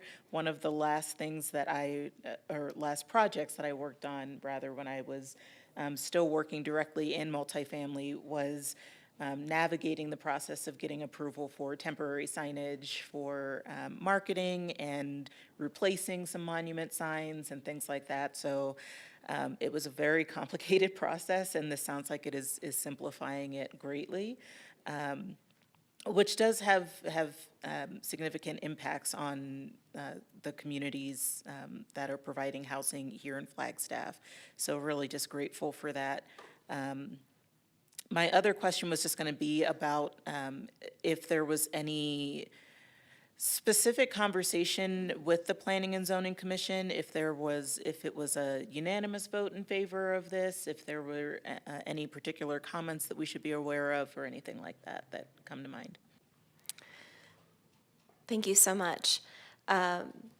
Vice Mayor and Councilmember House, I apologize because I wasn't actually at the Planning and Zoning Commission meeting when this was presented, and had fully intended for Wesley to be here with you. I think there were minor comments about sort of more of the temporary signage we see in our community and how we handle that through code compliance, but nothing that intimated changing anything within the code parameters at this time. The bulk of the work, I mean, we went back and spent several months addressing the original comments we received from the Planning and Zoning Commission. My understanding is that it was a unanimous decision, although we didn't have every member of the commission there. Thank you very much. Councilmember Aslan? Thank you, Vice Mayor. Tiffany, you mentioned outdoor lighting. There's nothing specifically I heard from your presentation today addressing dark skies, except maybe that. I'm wondering if you can walk us through those things a little bit more. And in the context of me, you know what I would like to have in here is some sort of designation or acknowledgement of Flagstaff's dark sky heritage and culture. Just as a value statement that sort of underpins whatever's going on with signage at nighttime. Walk us through some of that a little bit. Thank you so much, Vice Mayor, Councilmember Aslan. We have always had dark sky provisions in our sign code that match up to our lighting code. And of course, our lighting code very much calls out our background and history in terms of our dark sky. It addresses the fact that we're the first international dark sky city. The provisions that we had, we did change the lighting code and we reduced the number of outdoor lighting zones. And so there was just a small clarification in the sign code to address that for those areas that we regulate. So in terms of signage, what I can tell you how we regulate, any lighting, external lighting on a sign is regulated through the lighting code. Any internally illuminated sign is required to have an opaque or a dark background. So if you want to have a white background, it's going to be opaque at night and you're only going to see the letters because those are the signs that then that sort of bring the most amount of light. Yes. The biggest significant change and one that in terms of lighting has always been that we've always allowed unshielded neon signs. There's big pressure now. Neon is very expensive. It's very expensive to replace, and the community does like the look and feel of neon. So we were asked to make the change to allow LED neon instead of the gaseous neon. So there was a small modification to make it really clear that we would allow LED simulated neon. That was extended to our lighting experts in the community, and we did not, we got general support for doing that. So that's the only change we've really seen other than some cleanup that was left out from the lighting code. So our light dome gets bigger in terms of light pollution when there's light scattering upward. Do we have strong shielding measures within this language to make sure that the light is facing downward, not up? So any external light has to be shielded per our outdoor lighting standards. Absolutely. Thank you. Councilmember Garcia. Thank you, Madam Vice Mayor. Thank you, Tiffany, for the presentation. Believe it or not, I actually went through and read the whole code, well, most of it, and then the rest of it I had auto read to me. And a lot of it must be industry specific because I couldn't make heads or tails. It sounded good to me. I kind of went along with it. Then Councilmember Austin Aslin was mentioning value statement, and I saw that 10-50, 110 purpose. One of the first things in the write-up was kind of taking away what you could consider potentially council's value statement, in a sense. And I just wanted to reconfirm that it's because that statement means nothing when it comes to lighting code. Agreed. Well, just so you know, purpose sections aren't regulatory. They're just meant to call out a general guideline. But, so, yes. Okay, because that was the only one that I felt, and it's probably because it was the language that I speak, that I felt, well, shoot, now I can't relate to it, but I'm not up there putting up signs. So if staff deems that necessary or unnecessary, however you look at it, then I'm okay with that. I just wanted to make sure that we had that clarity here at the dais. Thank you. Thanks. Thank you. Tiffany, I do have a couple of questions. I'm glad we are having this discussion. I have gone down the sign rabbit hole myself for my business, and I think some cleanup is good. So thank you. I know it's a big task. Are there any particular types of signs that will have the most change in this new revised standard? So one of the more significant changes is allowing essentially some signage for multifamily, which we previously not allowed. It was very minimal, about 4 square feet. There are just small changes throughout. One of the changes that I'd point out is in the central business district, we do require signs to have a certain relief on them, and we've changed that relief. It was 1/2 inch, and we've reduced that, and that was based on feedbacks we received from sign companies and from local business owners on what the cost of some of those signs were in terms of some of that relief, and that there are other ways to simulate or get a level of relief that still provides the aesthetic of what we're looking for, but maybe not as significant as what we were asking for. Thank you. And you had mentioned that you were talking with different sign companies, trying to catch them up to date, and I really appreciate that. Did you have any significant feedback from them? Are they supportive? They're ready to have maybe an easier document to understand, et cetera? So initially, they were really helpful in identifying the problems. Places where they would run into friction with their clients and with the sign code. So that was an easy place for us to start the work.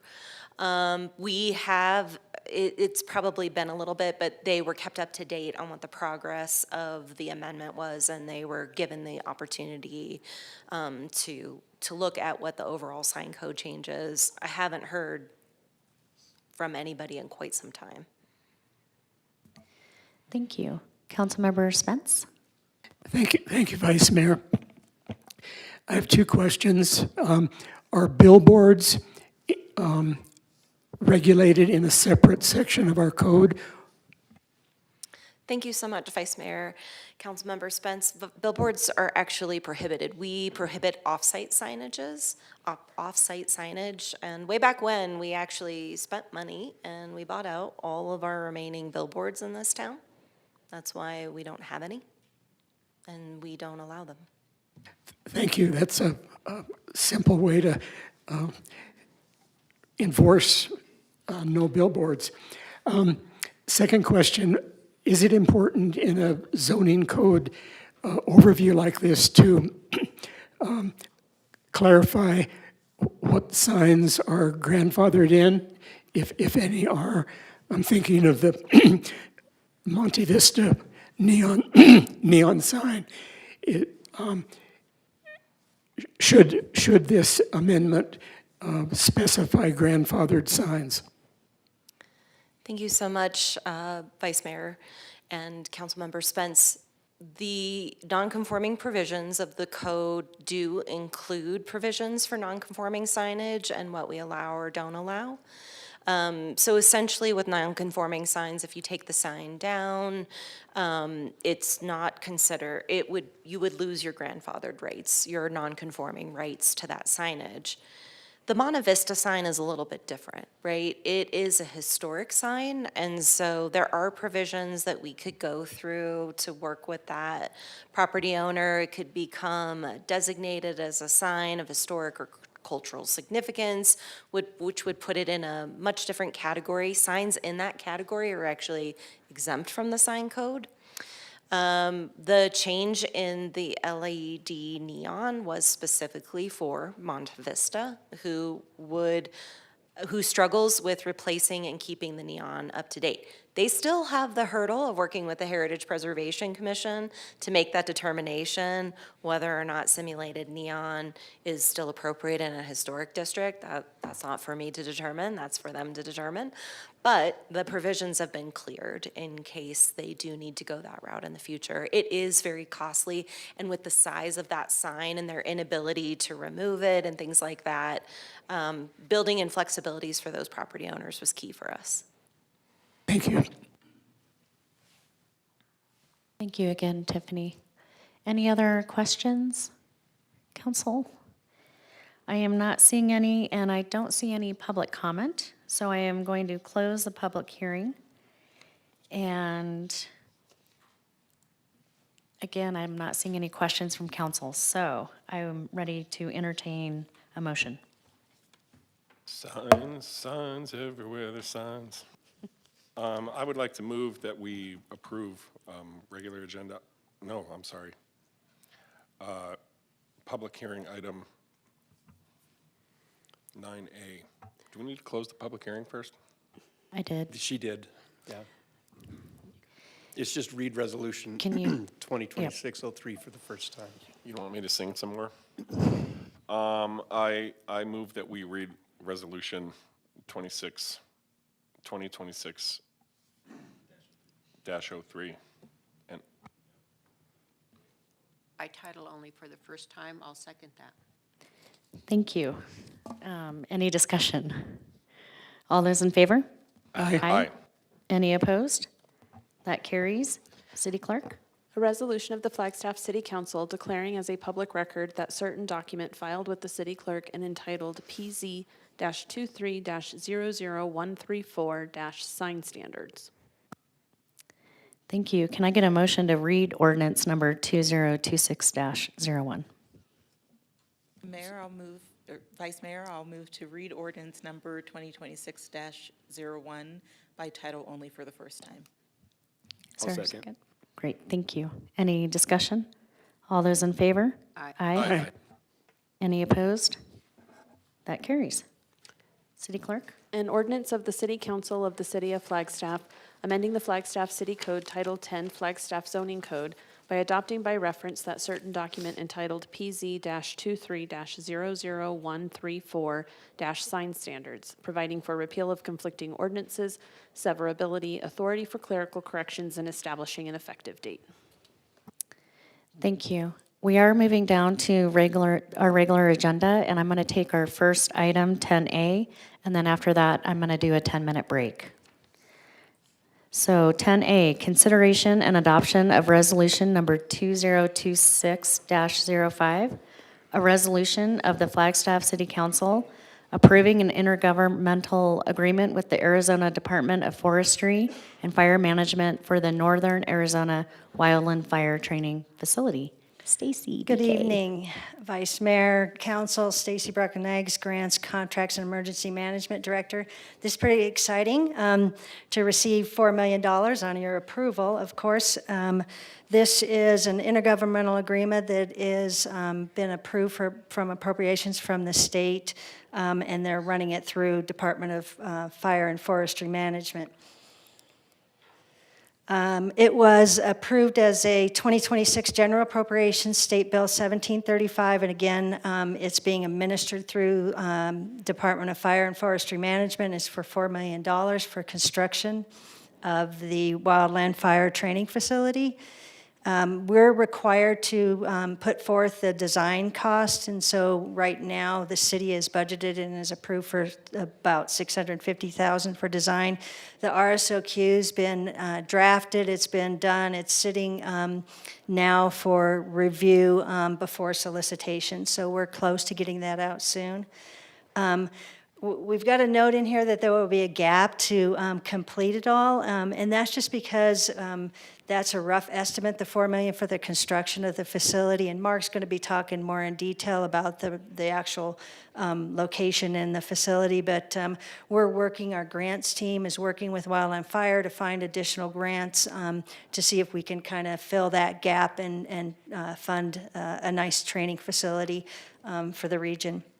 I'd like to take a moment, though, and read a quote and say also thank you to Governor Hobbs and to Senator Wendy Rogers that actually supported this heavily at the state level. I know the mayor was there. Chief Gaylord spoke and presented it.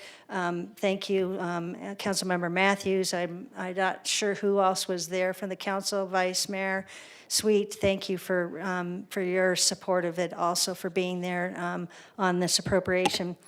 And so one of the media releases had from Governor Hobbs stating that keeping Arizonans safe and from wildfires is paramount to creating strong and vibrant communities, said Governor Katie Hobbs. This investment will make sure Northern Arizona has the highly trained professionals and resources it needs to effectively respond to wildfires and protect both individuals and property. I will continue to make sure Arizona is equipped to handle this increasing threat of wildfires across the state. I think that's a pretty powerful statement for Arizona and for our fire department, our community for wildfires. And so with that, I'll turn it over to Mark. Thanks, Stacy. Vice Mayor, members of the council, Mark Wilson, Deputy Fire Chief over Support Service and Administration. First off, thank you for even allowing us to be here. It wouldn't have got to where it's at without the support of the City Management Office, all of you, and a lot of the folks standing and sitting behind me. So a big thanks. We're excited about this, but one of the things we wanted to kind of walk through was just a reminder of who is this facility for and who's it going to house and what's the impact? So I'm going to pause because I typically, those of you that have seen me over the years know I don't like reading a lot. I like talking, but I'm going to read this because this is something we submitted to the state about our wildfire management division. So our wildfire management division has been a national leader in the following areas for over 25 plus years. Wildfire mitigation through fuel reduction mitigation, which includes thinning, broadcast burning, pile burning, chipping, and contracting for both local and large Forest Service and state parcels. They also do education at the local, state, and national level. They are heavily involved in grant partnering with Stacy and her team. They are involved with neighborhoods and individual homeowners on detailed zoning, spacing recommendations, along with home hardening techniques. They also respond for initial attack with our line staff. Every one of our stations have wildfire trained members. And they're the tip of the spear in the insurance conversation at all levels, have multiple members on national level boards. In short, we kind of think they're a big deal. And we're pretty proud of them, and I hope you are as well. So right now, this team is spread out in a couple of locations. The primary location is what you see up there, which is on the airport. It's assigned right next to the tarmac. It's a loaner building. We've been in it for about 15 years, and so maybe a little longer. But it's not designed for what we're using it for, but it's been able to facilitate to where we are today. So the good news is it's not in the right location, but with the approval of the council, we can get the correct type of facility, we can get the correct location, and we obviously have some funding. So with that, the other half of this, when I originally submitted the grants, I submitted 2 of them, in all full honesty. I did one for a wildfire management station and one for a training facility. And they got blended. That's okay. We're excited about that because we can definitely make that work. What it's going to allow us to do is, this is a picture of the current classroom. Some of you were in it recently. It's located out at the Wildcat Water Treatment Plant. It's a modular facility. I was a training battalion chief, not to age myself, when this all came through and put it up in place, and it was supposed to be there for about 10 years. It's served us really, really well. But it's also in need of putting it in the right place, right location. Right now, it's sitting behind the gates of the treatment plant. We want to put it over into the larger area that we have for the, master planning. And there was no funding to replace it. So what does this do for us? So really, it allows us to house the WFM staff in their division, allows for office space. Right now, they're spread out in multiple different areas, like I said. It will combine those, put consensus together. It'll help for the unification strategy and planning. It'll provide apparatus and equipment bay and storage space that's much needed. And it'll also allow for our subject matters to be part of the regional training academies and many of the different developmental trainings that are done at the local, regional, state, and national level that come here to train on wildfire preparedness and management. So really an awesome opportunity. On the classroom side, it'll serve as the all-risk classroom for all training. For our members, it'll be the GFR Academy location that we do 1 to 2 times a year. Currently, the training facility has not only the academies in it, the regional training associated with it, but throughout the year, every single day, it's in use of some sort. So it'll significantly increase our capacity, and it'll be the primary location for all development. Here's the good news. City already owns the land. It's part of our master plan. When we say our master plan, the fire department's training facility master plan, it'll be located within that, and it ties in with any additional support and funding that we can get to be able to increase and enhance. So we're very excited about it. We thank you for the opportunity, and we're willing to answer any questions you have. Thank you. Great presentation. I'm excited to see it get this far. I've been part of it, I think, since I got elected, but I know that our city manager has some comments. I do, Vice Mayor, Council, and Chief Wilson. I just want to just recognize everybody that was involved in this effort. It was, it kind of started with a lobbying trip. The city has a legislative advocate down at the legislature, Brian Murray, who really helped navigate this. It was not a kind of a regular appropriation through a legislator. It was discussion about some funds that may be available through an agency, and Brian really helped us navigate that. And I just want to recognize Chief Wilson and Chief Gaylord, who were heavily involved in this. Vice Mayor Sweet and Councilmember Matthews were on one of the lobbying trips, but I know all of you helped advocate. On the staff side, Sarah Langley. And then also our external partners, Coconino Community College, President Heiser actually sent a letter and did some work, and our Greater Flagstaff Chamber of Commerce as well. So I always wanted to make sure that we recognize our partners in these big victories. So it's exciting. Thank you. Thank you for that. Councilmember House. Thank you, Vice Mayor. Thank you, City Manager, for that information.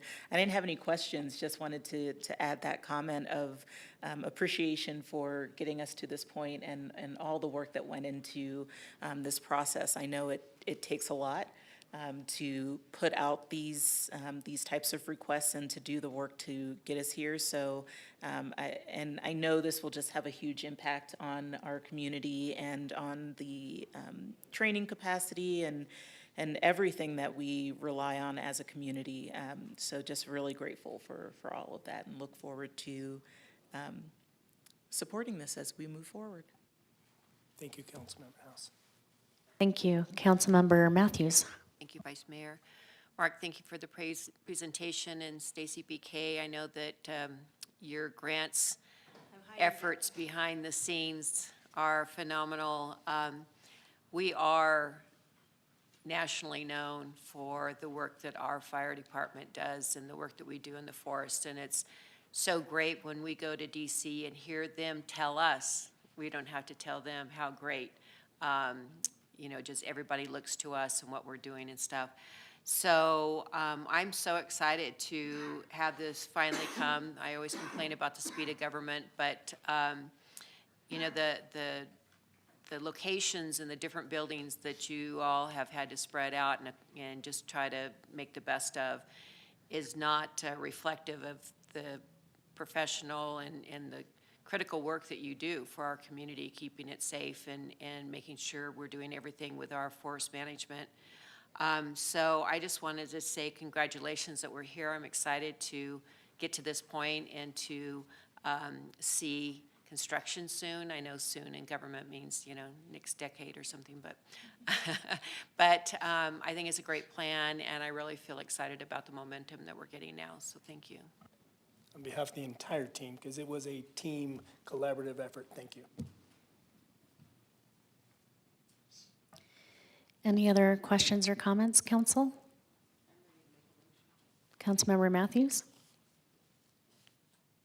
Vice Mayor, I would like to move that we read resolution number 2026-005 by title only. Do I have a second? I'll second. Any further discussion? All those in favor? Aye. Aye. Any opposed?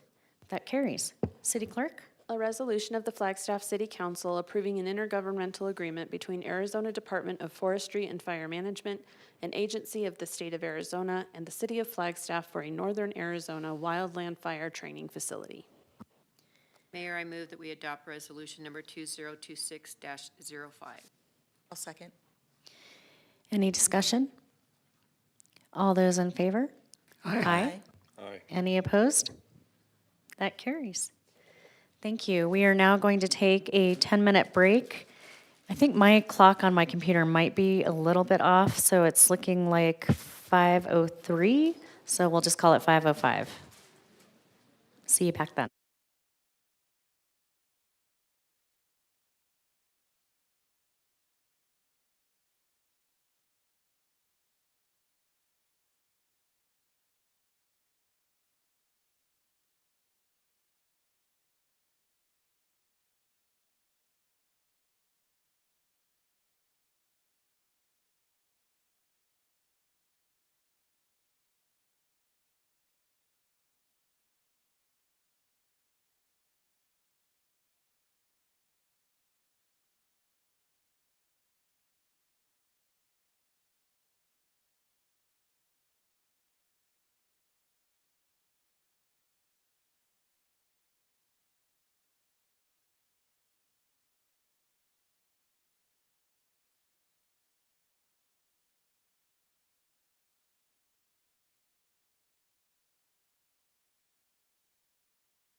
Welcome back, everybody. Hopefully you had a good break. And I am moving down to item 10B. Consideration and adoption of resolution number 2026-06, a resolution of the Flagstaff City Council approving an intergovernmental agreement between Coconino County for the benefit of the Coconino County Constables of the Flagstaff and Williams precincts and the City of Flagstaff for dispatch services. Allison, go ahead.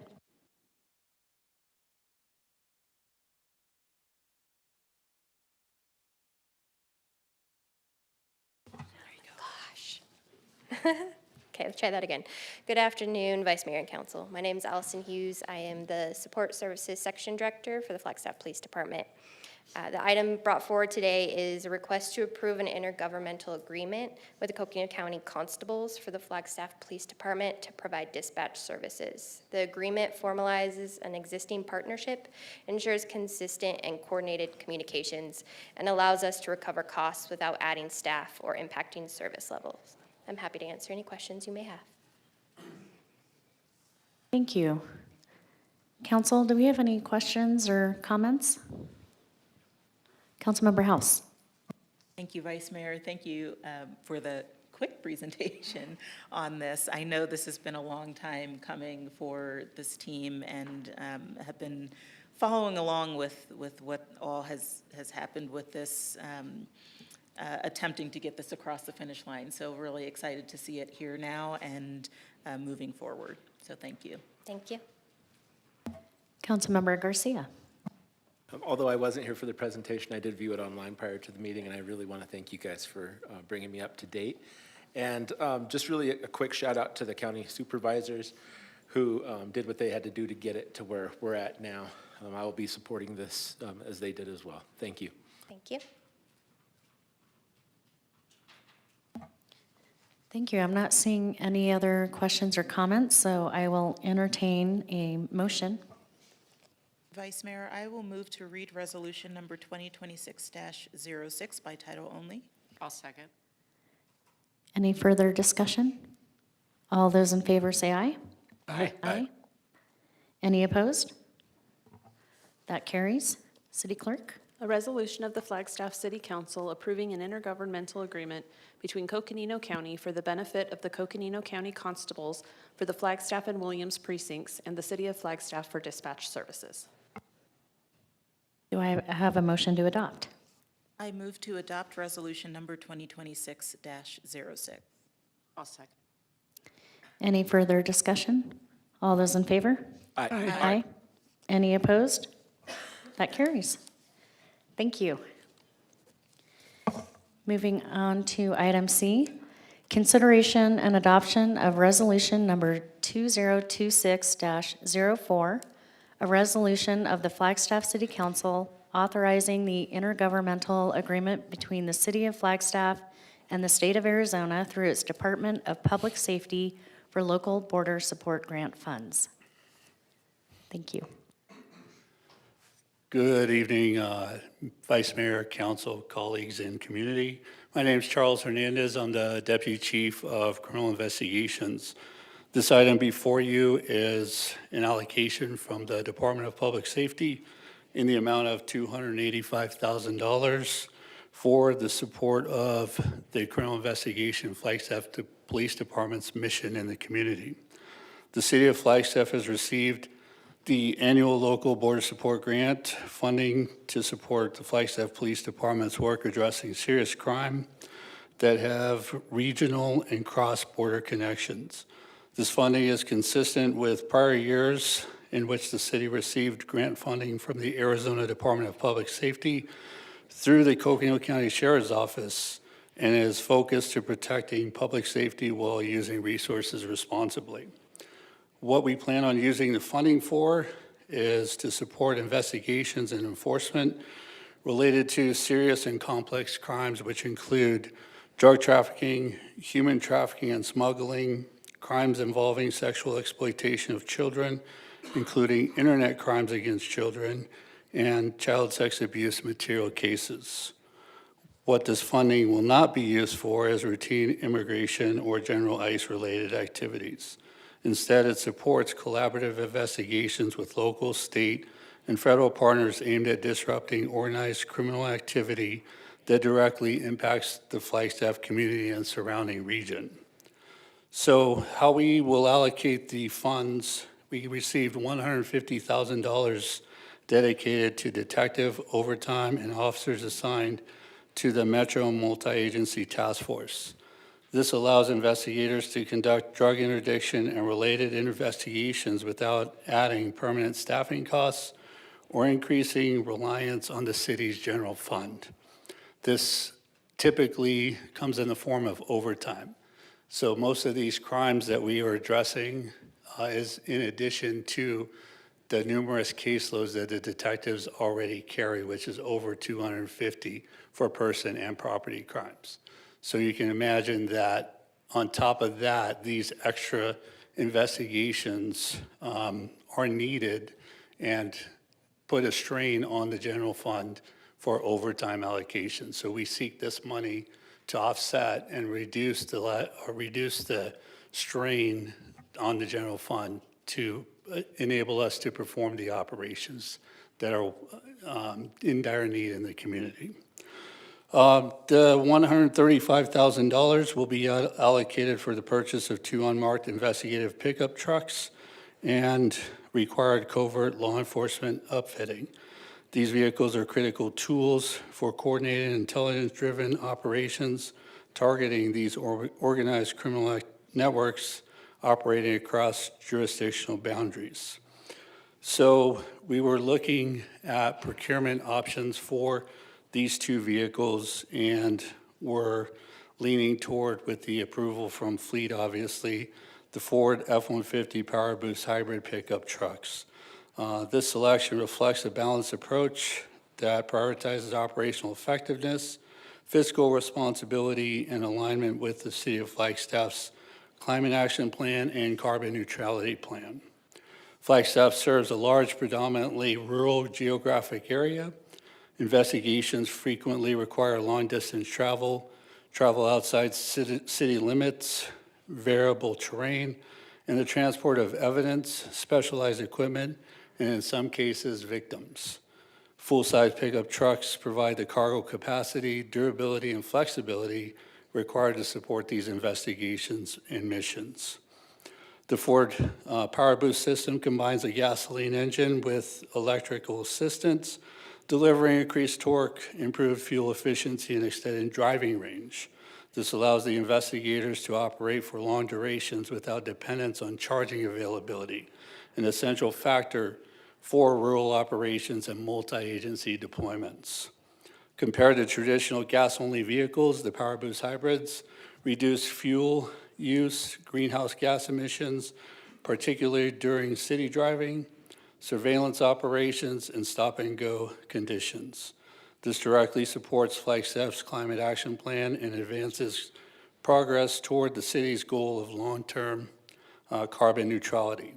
Power Boost vehicles also provide an onboard electrical power to operate radios, laptops, surveillance equipment, lighting, and other investigative tools without prolonged engine idling. This reduces emissions, fuel consumption, and vehicle wear while improving operational effectiveness during extended on-scene activities. The city currently does not have sufficient infrastructure to support fully electric, fully upfitted law enforcement vehicles for charging and specialized maintenance, particularly for unmarked investigative units operating irregular hours across multiple jurisdictions. Hybrid vehicles allow the city to meaningfully reduce emissions without incurring premature or unfunded infrastructure investments. The Ford F-150 platforms are widely used in public safety fleets, supporting standardized maintenance, parts availability, technician familiarity, and reduced costs, and proven reliability result in a lower total cost of ownership over the life of the vehicle, supporting fiscal stewardship while advancing sustainability goals. The hybrid vehicle selection represents a practical transitional approach to fleet electrification, ensuring public safety missions are fully supported while aligning the Flagstaff's climate commitments in a responsible and operationally sound manner. So the fiscal responsibility and accountability for this grant, all grant funds are restricted to specific approved purposes and are subject to oversight and reporting requirements by the state. The funding offsets costs that would otherwise be borne by local taxpayers, allowing the city to address serious criminal activity without placing additional strain on the general fund. The community impacts from this grant the grant strengthens Flagstaff's ability to investigate complex and organized crimes, protect vulnerable populations, and collaborate effectively with regional partners while remaining transparent, fiscally responsible, and aligned with the city's environmental and climate action priorities. So in addition to the presentation that I had prepared, I understand that there's been some concerns about the verbiage of the unmarked vehicles related to this grant. Currently, our detective and investigative unit have an entire fleet of unmarked vehicles, which means they're fully upfitted with lights, sirens, and equipment to allow us to do our job. These two vehicles will replace two of those other vehicles that are already currently in the fleet. So we're not adding any additional capabilities to our investigative priorities. So that's number one. Number two, we asked for, and specifically pickup trucks, because we need the capacity for hauling equipment, hauling multiple victims, or transporting numerous personnel to conduct some of these investigations. Some of the I guess, ground that we would traverse require lifted or elevated type vehicles to navigate some of the roads that we may come across within the jurisdiction that we investigate these crimes. So the unmarked just means that it doesn't have any police markings on the outside, but it has lights that are not on top, they're just in the visor lights, right? I currently have a Toyota RAV4 that I drive as an administrative vehicle. It has lights, it has a siren, it has a police radio. If I turn the lights on, I can make a traffic stop on a vehicle, or I can pull up behind another officer who's in a patrol vehicle and support them. So these vehicles that we are asking for or going to obtain are support type tools and assets that we can deploy in support of the primary patrol function, which is to have someone be there in a fully marked patrol vehicle. Additionally, when we deploy these assets in an unmarked capability or capacity, we've already risen to the level of a reasonable suspicion or a probable cause to identify or surveil an individual. So when we are looking to surveil someone in these type of assets, then it's to capture and apprehend someone. We all know if I put a patrol vehicle in front of a house and say, hey, can someone come out? I'm going to arrest you. It's probably not likely, right? But if I surveil them and I enhance the safety or mitigate the risk by taking them away from other people and following them somewhere where I can mitigate risk to the community officers and individuals not involved in crimes, then that's a win. And that's how we deploy these unmarked vehicles. We use them as surveillance tools to watch and not necessarily be the primary enforcer, because we all know people in plainclothes enforcing laws, there's been some tragedies across the country where people didn't know they were police because they weren't identified as police, right? So we're trying to mitigate that risk and use them as support personnel and support assets, not primary assets that we use in the community in our duties. So I hope I addressed the purpose for the unmarked vehicles, and I'm happy to answer any other questions. Thank you. We do have some questions, and then I'll take comments from the public. So, Councilmember House. Thank you, Vice Mayor. Thank you, Deputy Chief Fernandez. Really appreciate your presentation and the clarification that you shared. As obviously you're aware, we have been receiving some messages about this item and particularly focused in on the unmarked vehicles and particularly around the language in the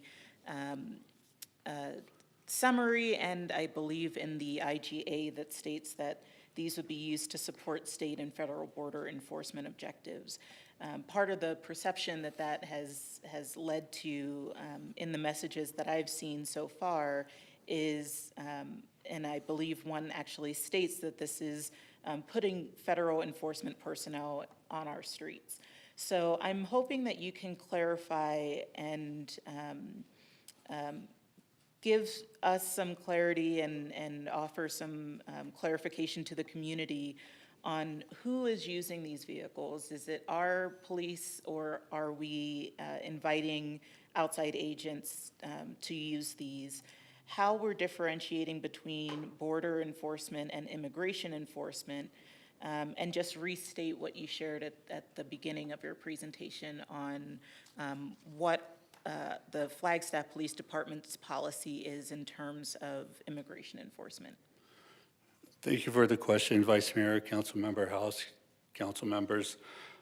So in order to achieve our mission objectives and obtain these assets, they will only be part of our police department fleet.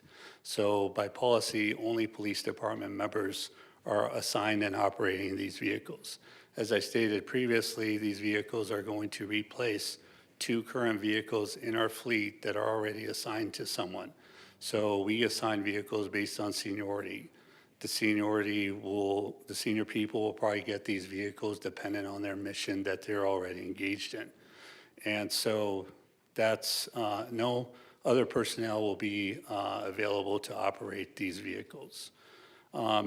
With regard to the specific immigration enforcement, we have a strict policy regarding that the Chief Connolly has shared.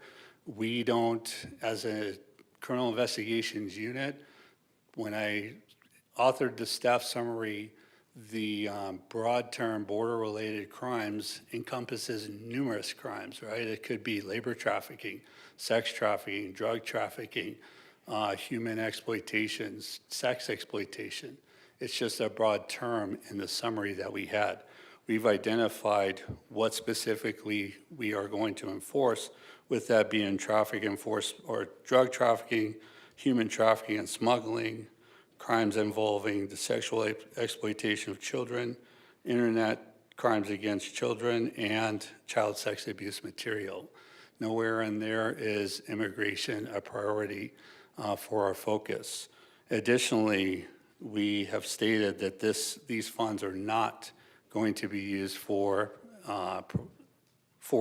ICE or proactive ICE enforcement operations.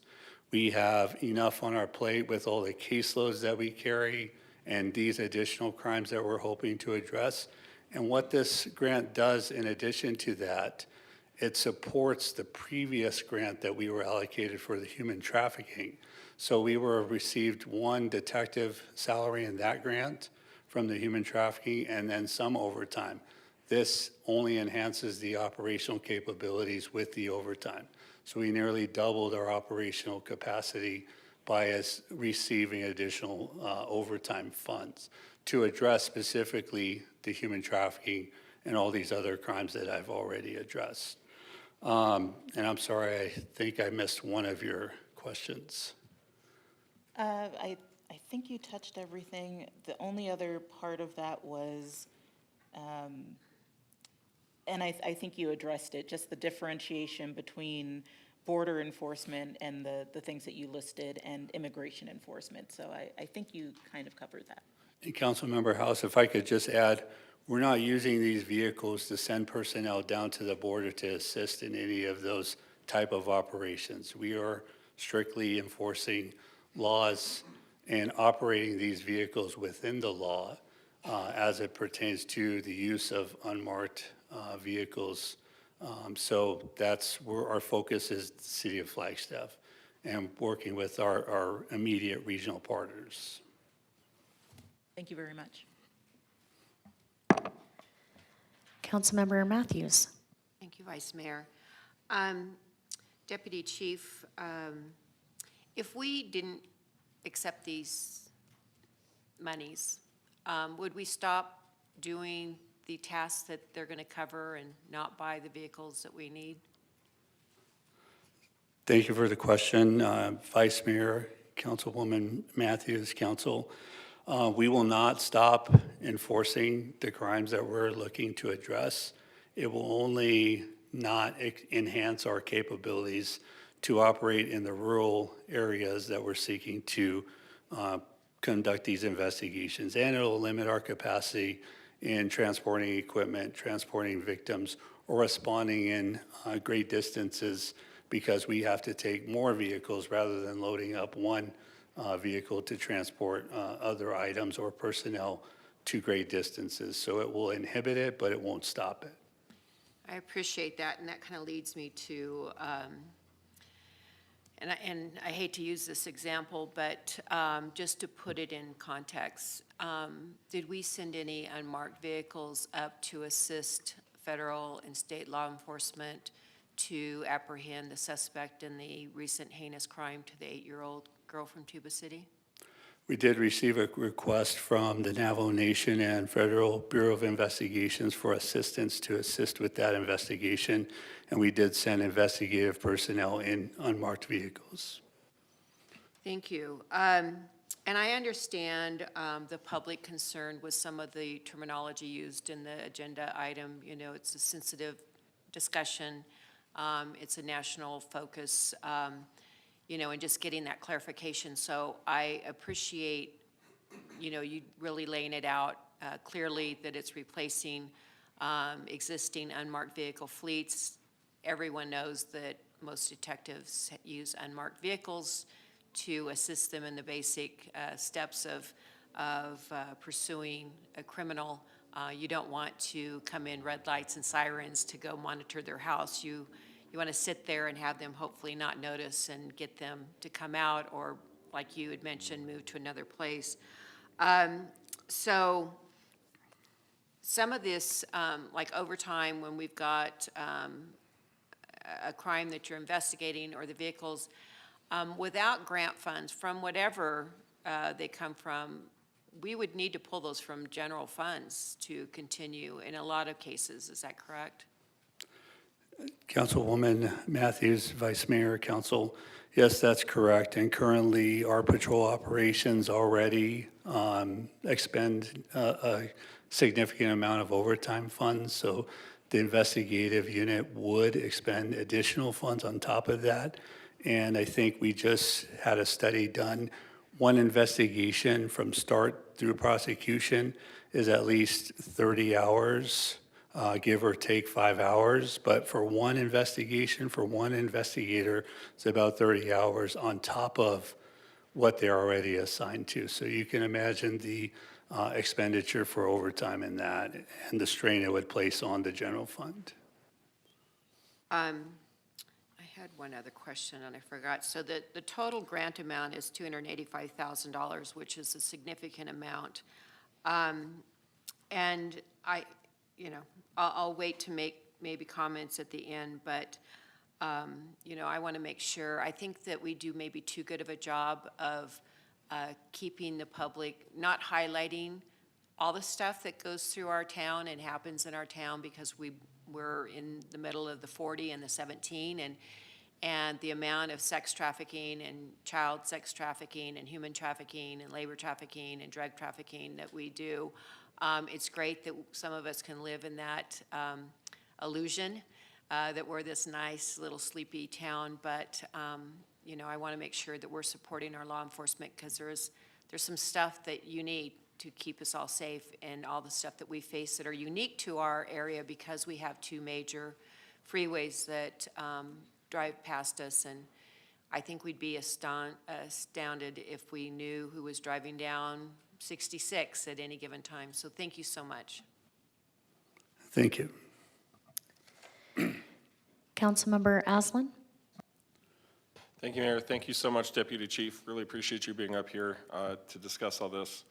You know, I want to support funding our overtime expenses and the many additional expenses associated with our department's mission to solve crimes, wherever they're coming from, wherever they're happening, however we can help. But for me, I really do think that needs to be decoupled from the unmarked vehicles. Can you, is there a possibility of taking that out of this grant, and can you go through with us specifically the numbers and for the public involved on the overtime part, the personnel part, and then the vehicles themselves? Thank you, Councilmember Aslan and Vice Mayor and Council. So the when we submit the grant, it's a competitive grant across the state. Originally, my ask was for, I believe it was for $720,000. I was able to achieve $285,000 and 2 vehicles. Given the capacity of the general fund and the limited availability to replenish some of our fleet in the investigative unit, we sought outside funding sources for the replacement of vehicles that are antiquated and require lots of maintenance to keep them functional for our investigative personnel. So in my mind, through the process, I think I originally asked for 5 vehicles and I got 2 through the competitive process. So that was a win, I think, just to help us with our investigative capacity for the personnel when we do deploy them in support of the patrol mission and the community safety. So I think I would respectfully decline to take it out because we need it, because there's not capacity in the general fund, from my understanding of the budget, to replace some of these vehicles with other priorities in the city for those vehicles, or for the need for vehicles throughout the city and the fleet. So having this money available to achieve replacement of vehicles is a blessing from the state and to the community. So with that, and then as far as the operations go, the I think it was $150,000 is dedicated to the investigations unit. So what we've already looked at expending it on was the internet's crimes against children. We already have some operational missions planned to utilize that, because our specific detective that's assigned to those cases has to write several warrants before we even get to a point where we can even go knock on someone's door, given the investigative capacity. When we receive a tip, there's lots of background investigation things that we have to do, not to get too tactical, but we're writing at least 5 warrants before we even knock on a door and identifying people. So this investigative capacity that we have enhanced through receiving these funds, it only makes the community safer, because we can operationalize personnel who typically are sitting at a desk using other time, in addition to investigating. I think we receive 11 cases a day on a detective. So in order for us to address these specific crimes against the kids and the most vulnerable population in our community, these overtime funds are a necessity for us to protect the kids and the youth and the vulnerable populations in the community. So this is an investigative opportunity that we received from the Department of Public Safety in allocating these funds for overtime. So it's specific to overtime operations for the $150,000. Wonderful, yeah, and I really think we can use that. And I've said recently that I hate to say no to money that's coming in from other sources. We can always use that in our community. I think this is really couched in a much larger conversation that's happening right now. We've been having it for a couple months. This is very similar in proxy to our conversation around Flock and the trust that the community has in our policing. And I don't think it's a conversation that's focused on what is Flagstaff doing. I think it's a conversation that is national. and it's being forced upon us. Is there any appetite, or is there any way to make these vehicles marked in sufficient form that it's obvious that these are law enforcement vehicles? Councilmember Aslan, Vice Mayor and Council, the restrictions on the grant language, I would have to probably speak with our legal advisor because we did ask for specifically trucks, unmarked.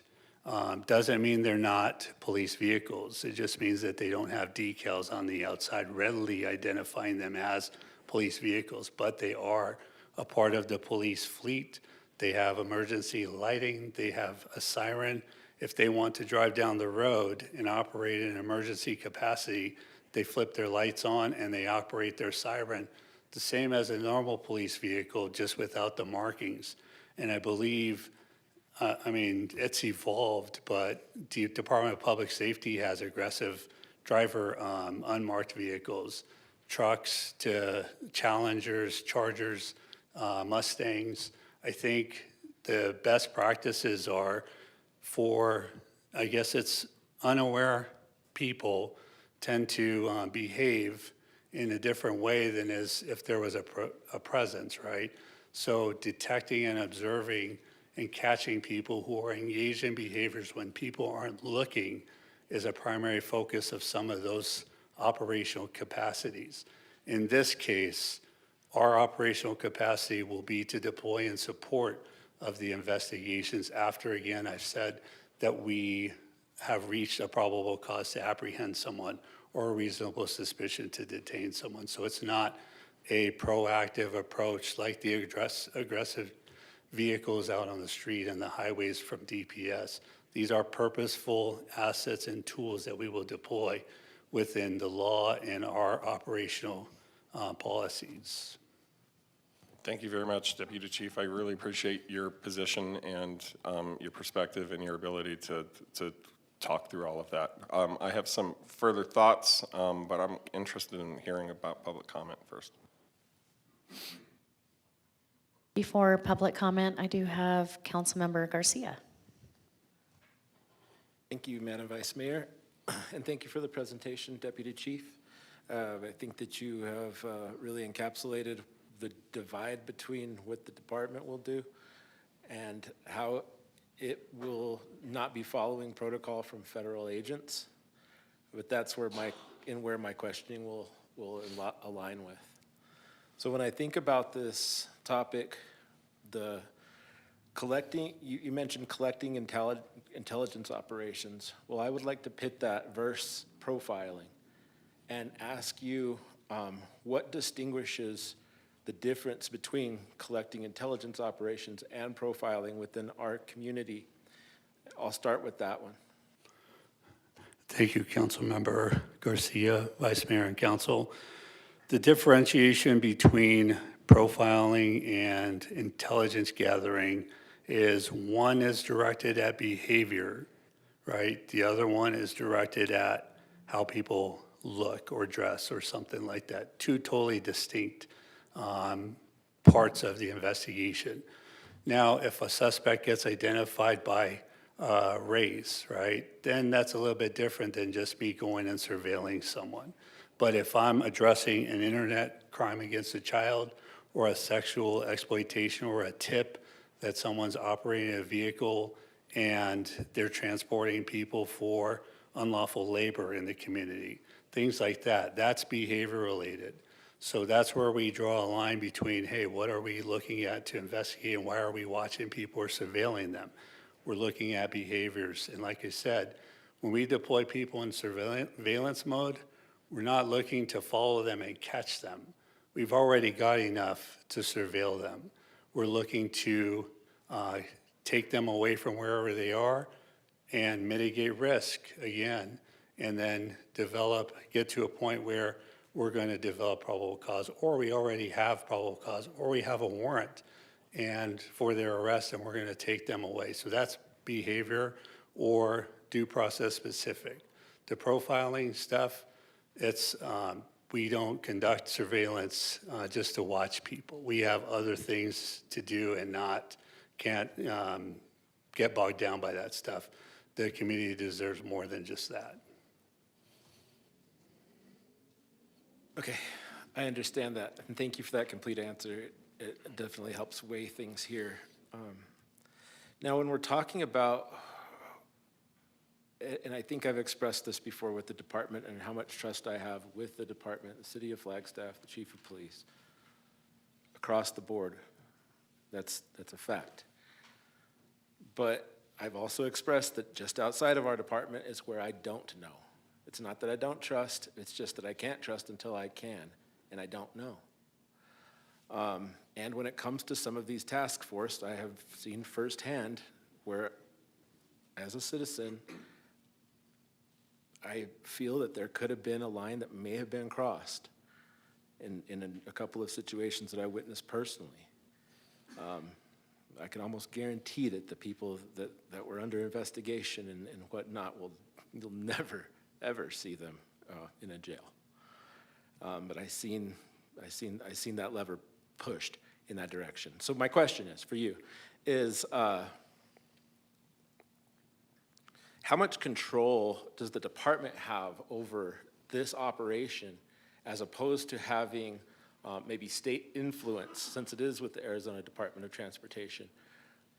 How much like absolute control do you have on sending people out and understanding that the person that they're going after is a bad guy, and you're not just, whatever to get more information? Councilmember Garcia, Vice Mayor and Council, thank you for that question. We have absolute control of our investigations and our capacity and our ability to work within the jurisdiction of the city of Flagstaff.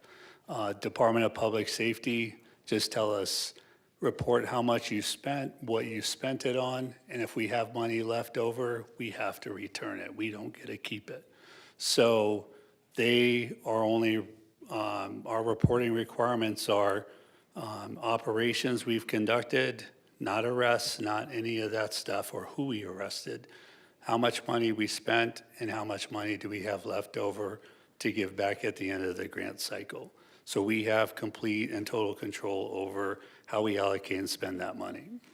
I appreciate that question. So to kind of sum things up in simple terms that I would understand, we're not going to see any other faction of state law enforcement, national law enforcement, swoop in here and tell you guys this morning, hey, we're going to X, Y, and Z's house today. I don't care what kind of information you have on them, but we're going to use the task force to help us out on that.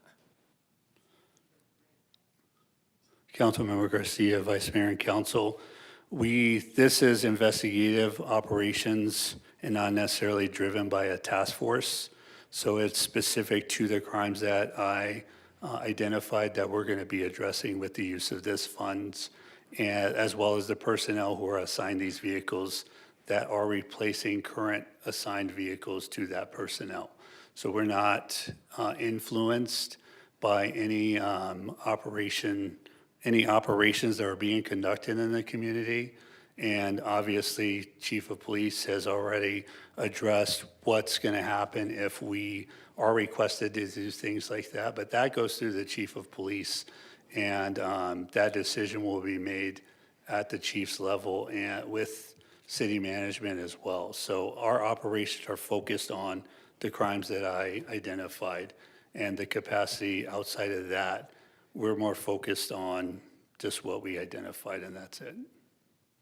I appreciate that. And what that has to do with the grant is, while we're also getting money to have more, less overtime and potentially more officers doing this job and more vehicles, I also wanted to make sure that we are still in control of the operations that we have here locally, and that that's not being influenced by outside factions within the state.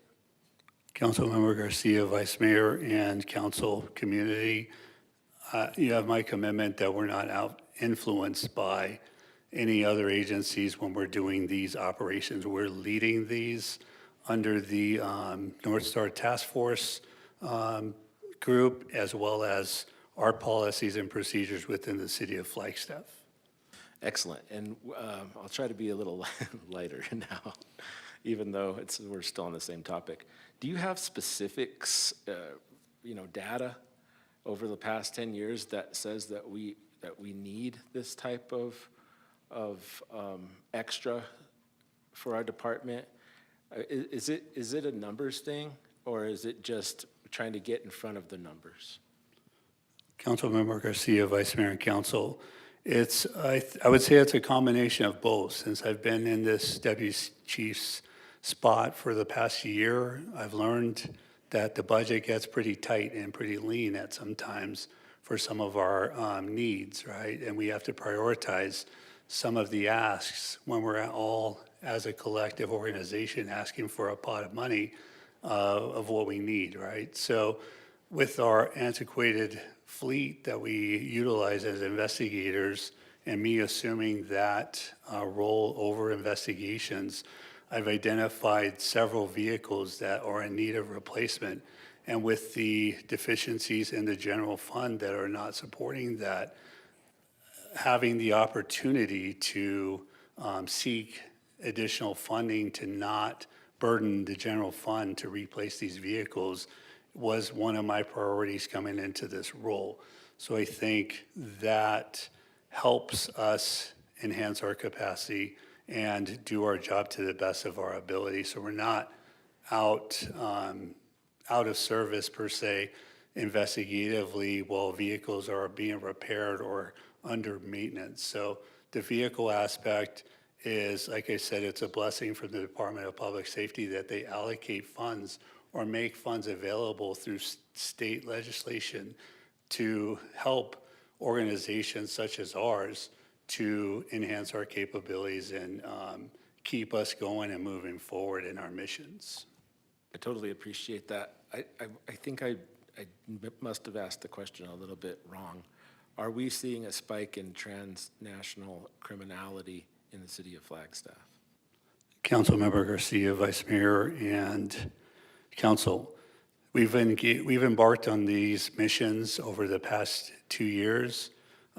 Publicly, you've seen in the community, we've made over 25, 30 arrests specific to these type of crimes that I've identified. We just had an operation this past weekend where we made 5 arrests for prostitution. And we continue to see these behaviors in the community, and they need to be addressed before something significant happens in the community, especially when it addresses crime against the most vulnerable populations in our community. I appreciate you getting into the details on that. Thank you, Chief. Thank you. I'm not seeing any other questions at the moment from council, so I'm going to take public comment. And I'm going to start with Clay Emmanuel.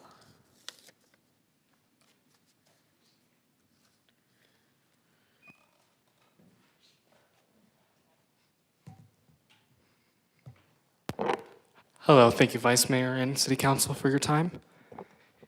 If Flagstaff wants to build a more resilient community, you should not be investing in ways to tear it down. That is exactly what this grant would do. I suspect that this funding will be used to disrupt members of this community, as one of the border-related crimes is to address so-called illegal entry. And there have been reports of Border Patrol used to harass people of color like me and my girlfriend, who is a legal resident of this country with a green card. You want a safe community, but these enforcers in our streets is a way to do everything but create a safe community. Currently, we have residents every week going outside of City Hall to protest this federal government, protesting ICE, DHS, Border Patrol's illegal actions, and we even had people out there today protesting. These people truly want a safe community. If you approve this grant, I assure you, our communities will be no safer than before, and in fact create more fear. Residents have been easily identifying unmarked law enforcement vehicles, and they believe ICE is in their community. This last week, there were alarms ringing that ICE was in our community, and there were reports of a dozen people calling out of work in fear of being harassed. If the city of Flagstaff wants a safe community, we must choose a path that supports the people of Flagstaff instead of punishing them or stoking fear in the community. Flagstaff needs to stop punishing them and actually support them. I have personally witnessed drug use, drug dealing, and the destruction of lives due to drug use. And I've seen the desperation in my uncle's eyes. I've seen the desperation of victims of drug use and who only want to get better. I can remember glimpses of my grandmother and my mother wanting to give an innocent child a new piano they may cherish and put food on the table, but the only source of income was dealing heroin. I work with the most vulnerable people at risk of drugs, trafficking, and etc. And all these people are in my family. All of these people are humans. All of them are Americans, and all of them are in desperate need of community and help.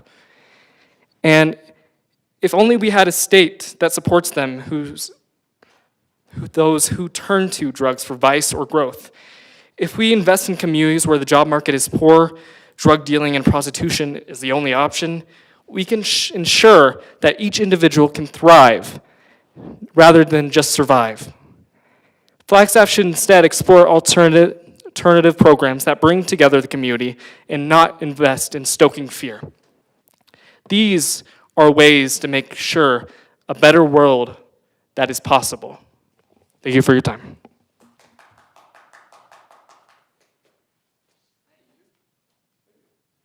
Can we please refrain from showing positive or negative? Thank you. Next up is Chelsea Green.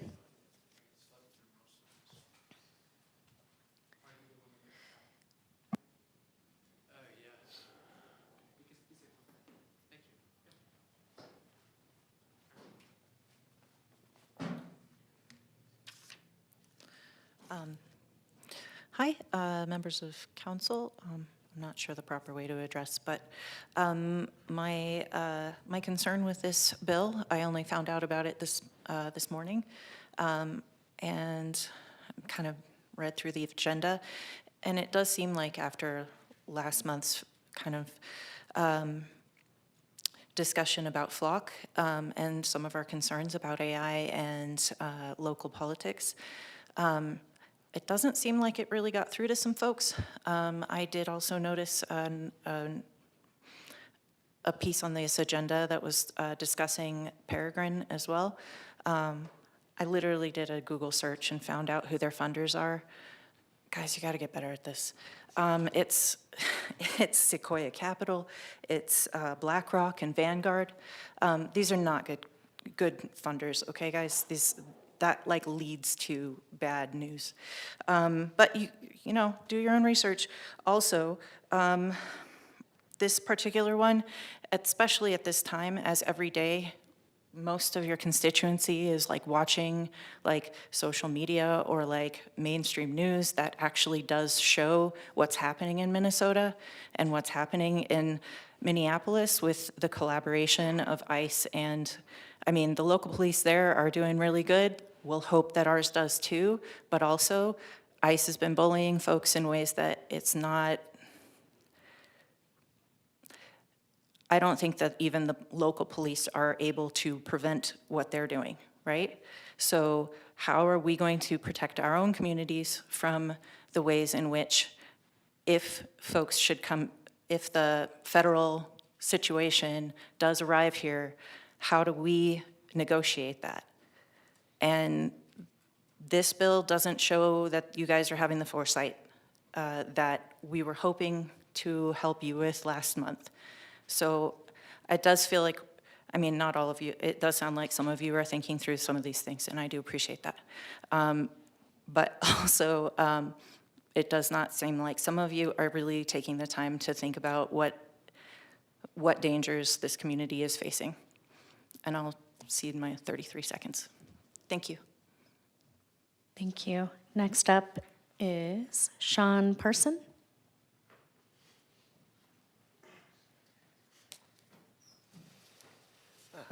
Thank you, Council.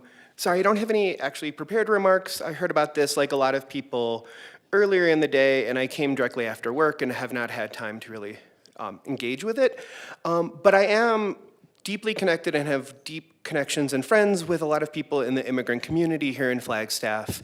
And the reason I decided to come after work is that many of them have been posting things on social media or have even texted me highlighting that they're scared of this project because of the way it's being talked about and because they have increasingly lost trust in both local police, federal level, and the city council to be doing this. They felt that this is similar to Flock, something being pushed forward, hopefully in a way that no one would pay attention to.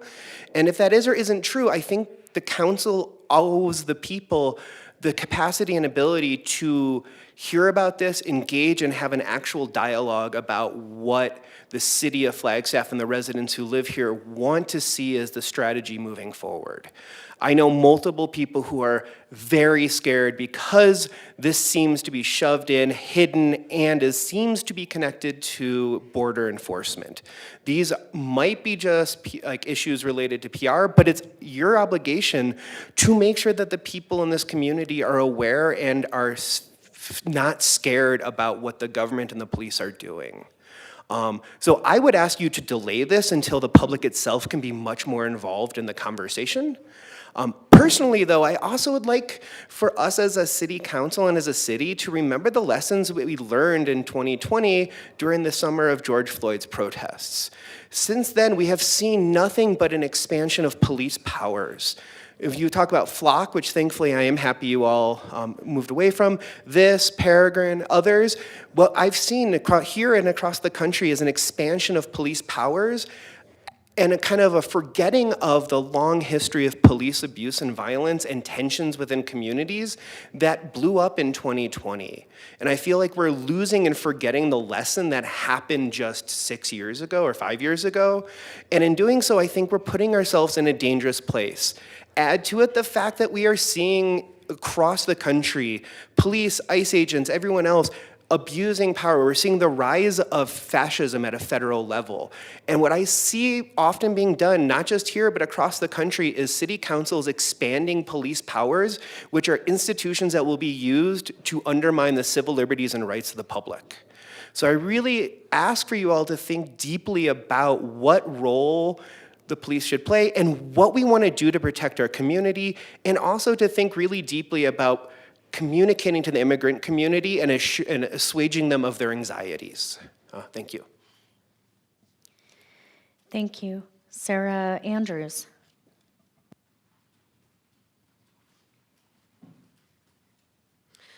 Thank you, council members and Vice Mayor. I would like to urge you all to please vote no on this resolution. The current nationwide focus on immigration and border enforcement is rooted in bigotry and hatred. We only need to look to Minneapolis to see examples of the kind of violence and terrorism that is being currently wrought on immigrants under the current federal administration, as well as the mass resistance to this activity. This activity is not good for Flagstaff, nor its public image as a peaceful college town and mountain town, and it is not good for humans. The deputy chief cited the policing of sex trafficking as a use of these funds. I would like to respectfully acknowledge that my trust in Flagstaff Police Department's policing of such crimes and keeping victims safe has been compromised by prior events. As such, I have a difficult time trusting their word in this case. Accepting funds and creating agreements with outside agencies puts our immigrant community, which is already terrified and losing trust in local officials and who are among our most vulnerable populations, at further risk. We have seen time and again that strengthening these policing operations does not keep these people safe. It seems to be a question of who deserves to be kept safe. Please reject these funds from the state to be used for tools to rain more violence and terror down upon our neighbors. Thank you so much. Thank you, Sarah. And we do have some online commenters. We have one online commenter. Deborah, go ahead and unmute and offer your comments.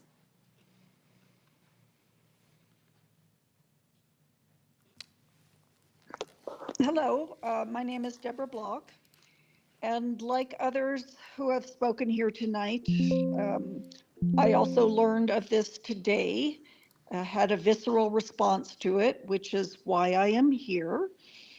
I would like to thank Council Members House and Aslan, who articulated many of my concerns, and just reiterate that the Flagstaff PD is not a force that can stand up against the federal government. And we cannot act naively. We are in a crisis of democracy, and nothing can be isolated from that. The authoritarian regime, it is astonishing to me what we are seeing in our streets. I am a former public servant who took an oath to the Constitution, which I take very seriously. And to see the illegality, the cruelty that is happening with no recompense. We cannot align ourselves with this. We just cannot. And it is that language that concerns me. Just please do not allow this to go forward. Thank you. Thank you. So I am going to open this back up to council, and I have Councilmember Matthews. Thank you, Vice Mayor. I just get the sense that we're mixing apples and oranges here. I understand, I think we all understand the concerns that the community has here and nationwide on some of the things that are going on in our nation. But that really doesn't have anything to do with these funds. Am I correct in remembering that we've utilized this grant opportunity before? Is that correct? Councilwoman Matthews, Vice Mayor and Council, that is correct, and if I can expand on that, the grant funds are for compensatory reward for people wanting to do extra work to address these crimes and to replace 2 vehicles already currently in our fleet. Doesn't enhance or it doesn't change our operations that we're already doing. So that's all it is fairly compensating personnel who want to work overtime to address these crimes. So we're, and I know you've already said this, but we are not increasing our fleet of unmarked vehicles. We already have unmarked vehicles. That's how we perform detective work many times. We're not adding staff or adding personnel. And then you can just nod. You don't have to go through that whole introduction thing or just say yes. But also, is there anything, I know I've been involved in grant writing and being a grant recipient in different capacities. Do you recall any language in this? I think the real trigger for some of us is it's coming from a border agency. But is there any language in there that says if you accept these funds, then we have the right to come in and exercise our will against our local police department and override your wishes? Because you took these funds, we can now come in and sweep into our community. Councilwoman Matthews, Vice Mayor and Council, there is no language that I'm aware of that they can come in and direct operations based on providing the funding for what we identified that we want to address. And it's funding for specific things that you wrote in the grant request, and not more or less. It has to be specific. And as you said, if you don't use it all for those specific reasons, then you have to give the remaining money back, correct? That is correct. And a lot of the commenters, and I respect their concerns, and I hear them. It's been a conversation that's going on in our community every day about concerns about ICE, let's say, for immigration coming in. These funds have nothing to do with that, right? This does not open the door for them, give them a green light to say, well, we took these funds, so now come in and raid our community. Our law enforcement stance on how they would receive that doesn't change regardless of these funds. Is that correct? Councilwoman Matthews, that is correct.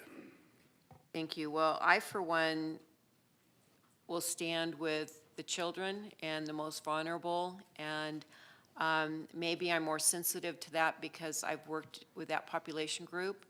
I wish there was more that we could do to give our law enforcement who protect and serve our community more tools to safeguard from the just unthinkable crimes that happen to these people that can't protect themselves. So. Thank you. I have a quick question. I'm wondering if you know of any neighboring communities who have received this grant.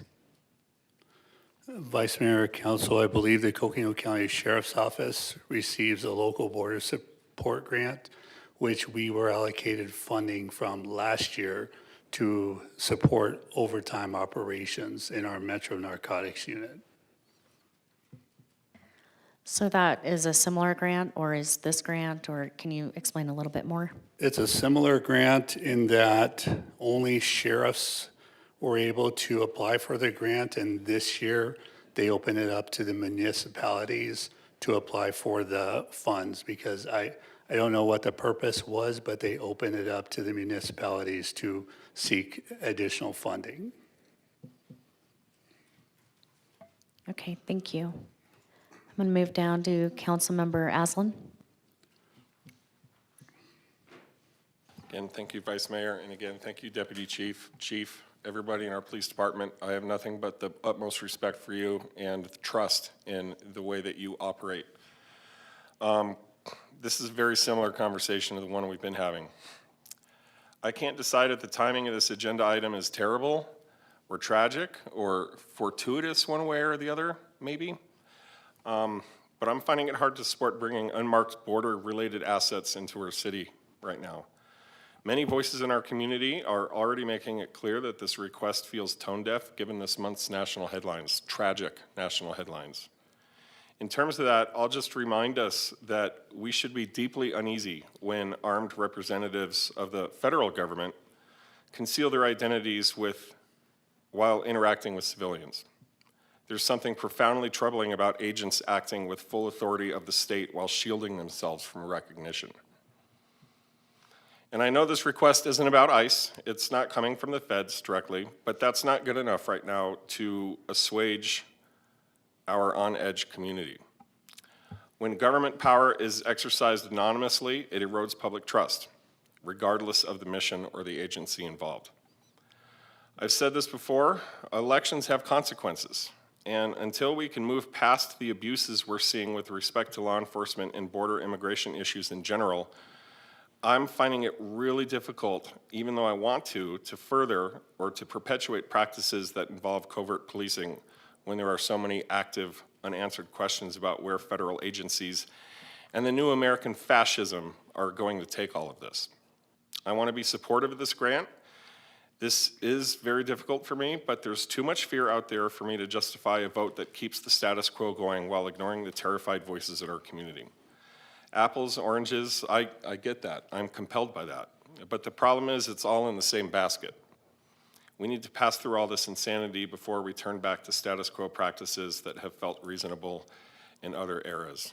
And that leaves me in a very similar position, a very difficult position that I've taken previously on the flock issue, and I just think we're talking about the same thing again here. Thank you. Councilmember House. Thank you, Vice Mayor. This is not an easy discussion or decision. Again, I think we've had conversations in the past. I appreciate conversations that I've had with Chief on the good work of our police department and the things that we are doing to both maintain our policies, and provide for public safety. The challenge that I have with this grant agreement is the same issue that I raised last time this grant was before us. In terms of the language regarding participation with these funds, it states that the purpose of the agreement shall be to enforce or to enhance law enforcement services to deter, apprehend, prosecute, and detain individuals charged with drug trafficking, human smuggling, illegal immigration, and other border-related crimes within the city of Flagstaff through cooperative efforts of DPS and the FPD, local border support, hereinafter referred to as LBS. I want to give you, Deputy Chief or Chief, more opportunity to maybe assuage those concerns with that language in the participation agreement for these funds, that this is not us rolling back any of our policies on immigration. It's not us changing our approach. And it's not us ignoring the very real fears and concerns that are being presented within our community. I think that is something that we need to hear as part of this conversation before moving forward on adopting this resolution or having any sort of vote. Councilwoman House, Vice Mayor, and Council, I appreciate that question, and I appreciate the attention to the language in the totality of the grant agreement. But as I stated previously, what our primary focus is, while that may be encompassed in the language, our primary focus is addressing the crimes that I've previously stated. And that's not necessarily saying that, hey, we have to go do that type of work or any of that stuff.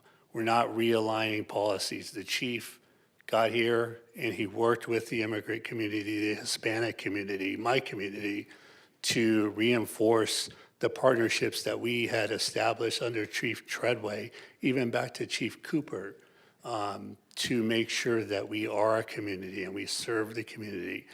I have friends that put me on speed dial when they see unmarked vehicles in the community saying, hey, what's going on? Do you know? Can you tell me what happens?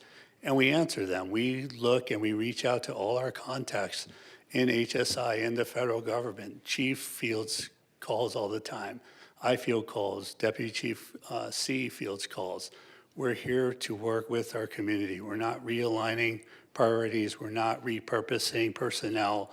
We are strictly addressing crimes against victim, sex trafficking, human trafficking, all the things that I've laid out. And respectfully, an offender won't try and determine what, what political viewpoint the victim has when they're offending against that person.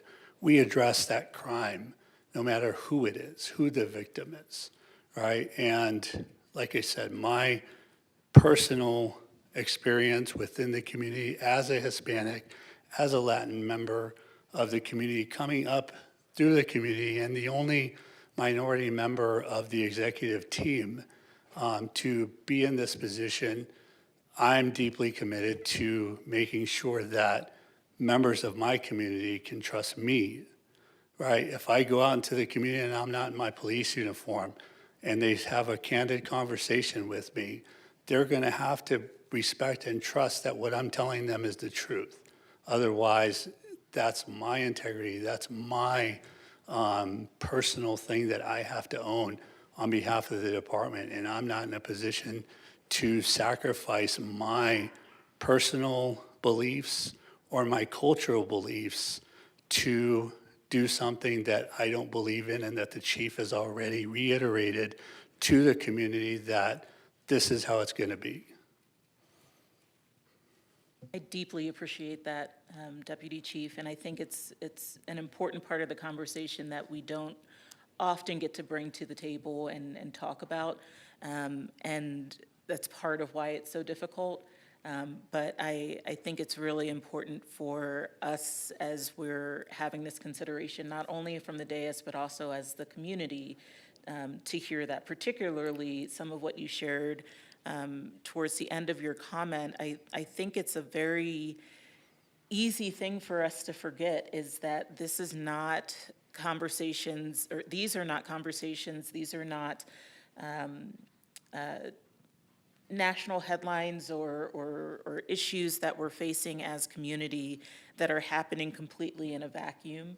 It impacts different ones of us in different ways because of our own identities and our own backgrounds and our own experiences. And I think that's something that I would want to encourage the community to remember as well, is that we're not working to expand police powers. We're not looking to ignore the fears and the struggles and very real dangers facing our Hispanic, Latino, Latine, and other communities, and that these are not things that don't impact us on those personal levels as well. So thank you for all of what you just shared. Thank you. Councilmember Garcia and then Councilmember Matthews.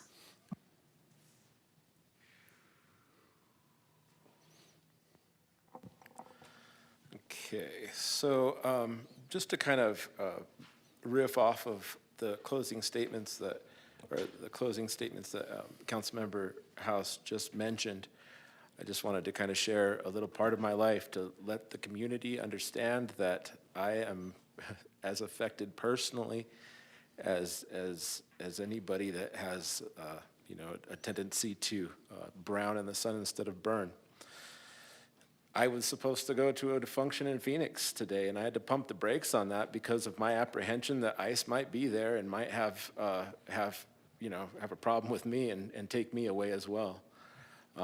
When it comes to the Hispanic community, moreover, the immigrant community that helped build this town over the past 100 years plus, and have been here since before it was probably Arizona, I have seen nothing but good from the people that live amongst us in this way. There's no reason to go after them. And I think that today, the police department here has went as far as they could to let us know that that is not the purpose of this grant. I listened to the community. I listened to the public comment. One thing we heard was that that folks just found out about this, and we too find out about these things when they come onto the agenda in the time that they come onto the agenda, which the first time I looked at it was like 10 days ago. So it's just the way it works. I mean, I wish I could know 6 months in advance a lot of these things too, and some things I can. This one I learned about 10 days ago because of the way that government works through the process. I heard that from the community was concerned that these operations will enhance border operations. Chief, if you haven't spoken to that already, could you put a finer point on that for me, please? I'm sorry, I couldn't hear the border. That the community is afraid that getting this grant accepted will enhance border operations in Flagstaff from the Flagstaff Police Department. Is there any way that you can speak to that? Councilmember Garcia, Vice Mayor and Council, the only border operations or border crimes related or border-related crimes that we address are the ones that I've identified, and I don't think I don't recall, or I know I didn't speak about immigration as part of that mission focus. So I can say that with relation to immigration and customs enforcement, that's not our mission, and the chief has already set the path forward with our policies, with the community, and we're not going against that. So what I hear you saying is this is going to help in situations where we don't, where we're dealing with folks from outside of our country that are actually doing crimes, not just being here illegally. Councilmember Garcia, Vice Mayor, and Council, that's correct. When we address victims of crime in similar situations that may not be, have their status be naturalized in this situation, we've encountered numerous individuals in those situations and treated them as victims. Their status in the country was not our focus. We worked with the federal agencies to ensure that their victimology was taken care of, right? We addressed their own or their needs as victims and not their status within the country. So our primary focus isn't on the immigration things. It's the criminal behavior that the individual is engaged in, as well as the victim experience as well. And we're wrapping services around the victim from a local level, which may include federal partners, but that is victim-focused, victim-centered, not status-centered. And additionally, with the criminal behavior, we're addressing just the behavior, not their status. Now, when they get into the incarceration, the sheriff has certain parameters that he has to operate under, right? But at that time, we're addressing just the individual and their behavior. Okay, and did you want to say something, Chief, or not yet? Just in case. Okay, so I'm kind of going through the community comments that I've heard, but I'm not specifying and adding people's names to them. I don't think that's fair. So we heard about what's happening in Minnesota right now, and that makes my stomach turn equally. Every time I walk outside the door, I have to live with those same fears due to my awesome golden tan ability or the melatonin in my skin. So yeah, I deal with it, man, every single day. And the more it happens on a national level, the more fear comes onto folks like myself and those who are actually here illegally. I couldn't even imagine what they go through. But I honestly don't think that that's what we're hearing from here. I think that in towns like Minnesota, I could be wrong, and also in Los Angeles when ICE stuff was happening there, you saw chief of police and sheriff stepping up and saying that they're not helping the federal agents. I'm pretty sure that's what I've heard. If I'm wrong, you can tell me I'm wrong. I'm hoping that, and I have confidence that we would have the same response from our local police department here in Flagstaff. Hold on one second, I'm trying to read my notes. I mentioned here that our Chief Connolly has made a commitment to not help engage in federal activities. He said that. I have to believe him until I can't anymore. And if I can't believe him, if for some reason this task force is to do something else, I'm pretty sure that it comes back up next year, and I could say no at that point. Because I want to believe that these services are going to be there to help our community and to make sure that victims have rights as well, not to be federal enforcement agents, which they have clearly stated time and time again that they are not. I'm not defending them. This is what they say. So we also heard about our peaceful college town, and I don't want it to be left to the side that if it wasn't for maybe some of the investigations that are happening with our police department and the 100+ patrol, or however many people you got there out on patrol, I don't want to misstate numbers at this point, that maybe it wouldn't be so darn peaceful around here. Over time, I've seen the police department work with the community in ways that have made things more palatable for victims of crime to get things solved, and doing so in such a way that I've witnessed be less profile-centric. And I am going to keep a close eye on the department when it comes to profiling as we move through this, because I am extremely sensitive about profiling, and I understand profiling and where it could take a department in the wrong direction, and at this moment I'm confident enough that that's not going to happen with this idea. Let me see again. Okay, we also heard about the authoritarian regime. I do not see the Flagstaff Police Department as an authoritarian regime. And I don't think that allowing them the manpower and the vehicles to conduct what they say they were going to do with this grant equals an authoritarian regime. I think it adds to transparency. If I find out differently, I'm not going to be happy, and I'm going to let everybody know about it. If I vote in a direction that lets the grant happen, and the citizenry of Flagstaff finds out differently, then you are obligated to hold my feet to the fire and publicly excoriate me for that. And as a public official who is looking out for the safety of well over 70,000 people in this town, you're more than welcome to do that when that time comes. And I hope that time does not come, and I'm putting my trust and faith in the Flagstaff Police Department that that time is not going to come. Whew. That's a lot.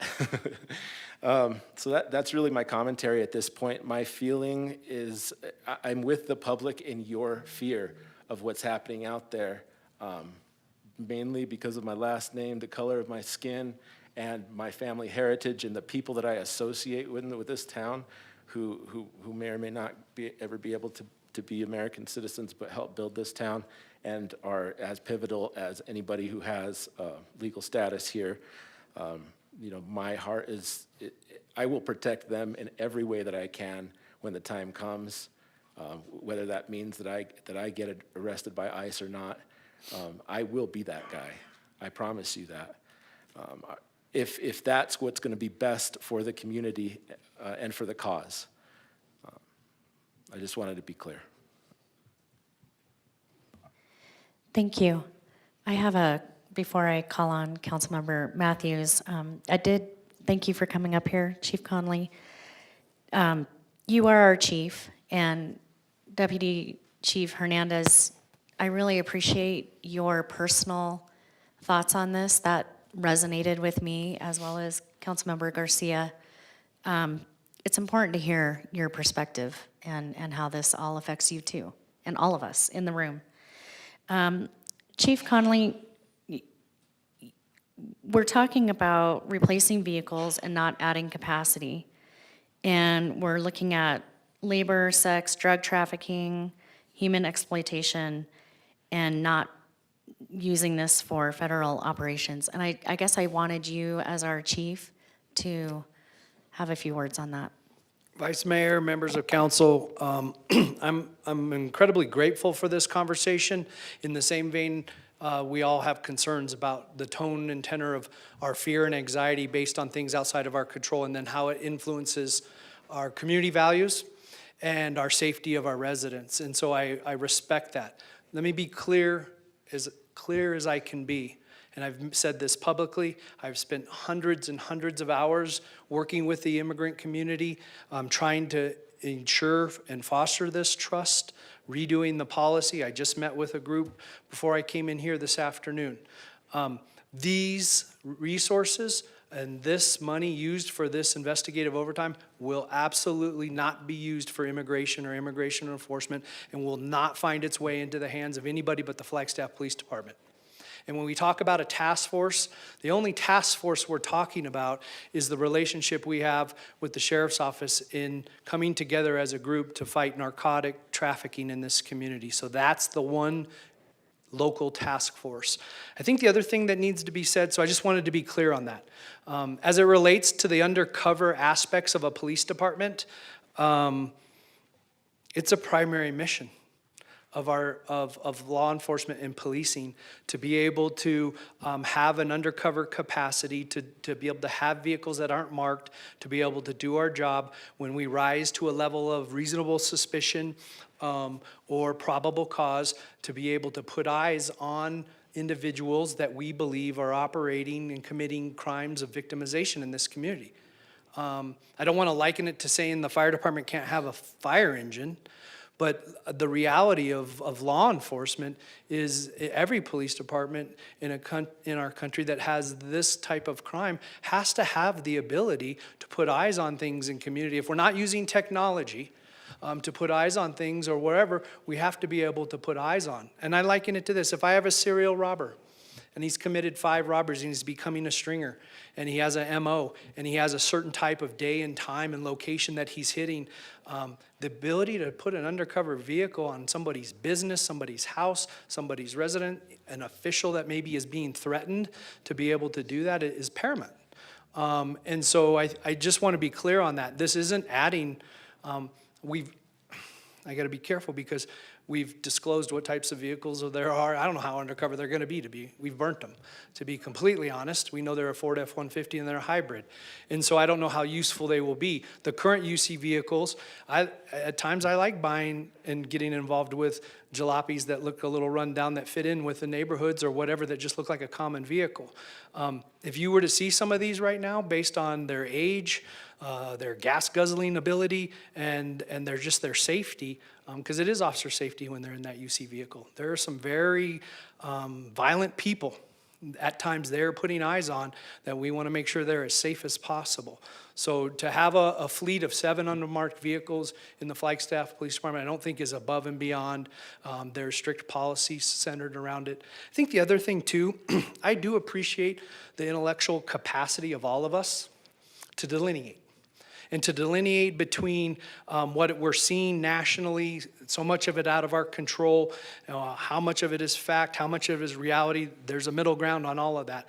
I appreciate Governor Hobbs' intellectual capacity to delineate between what is that type of enforcement through the feds and immigration and what is true crime that has connectivity to cartel activity and other trans-international activities.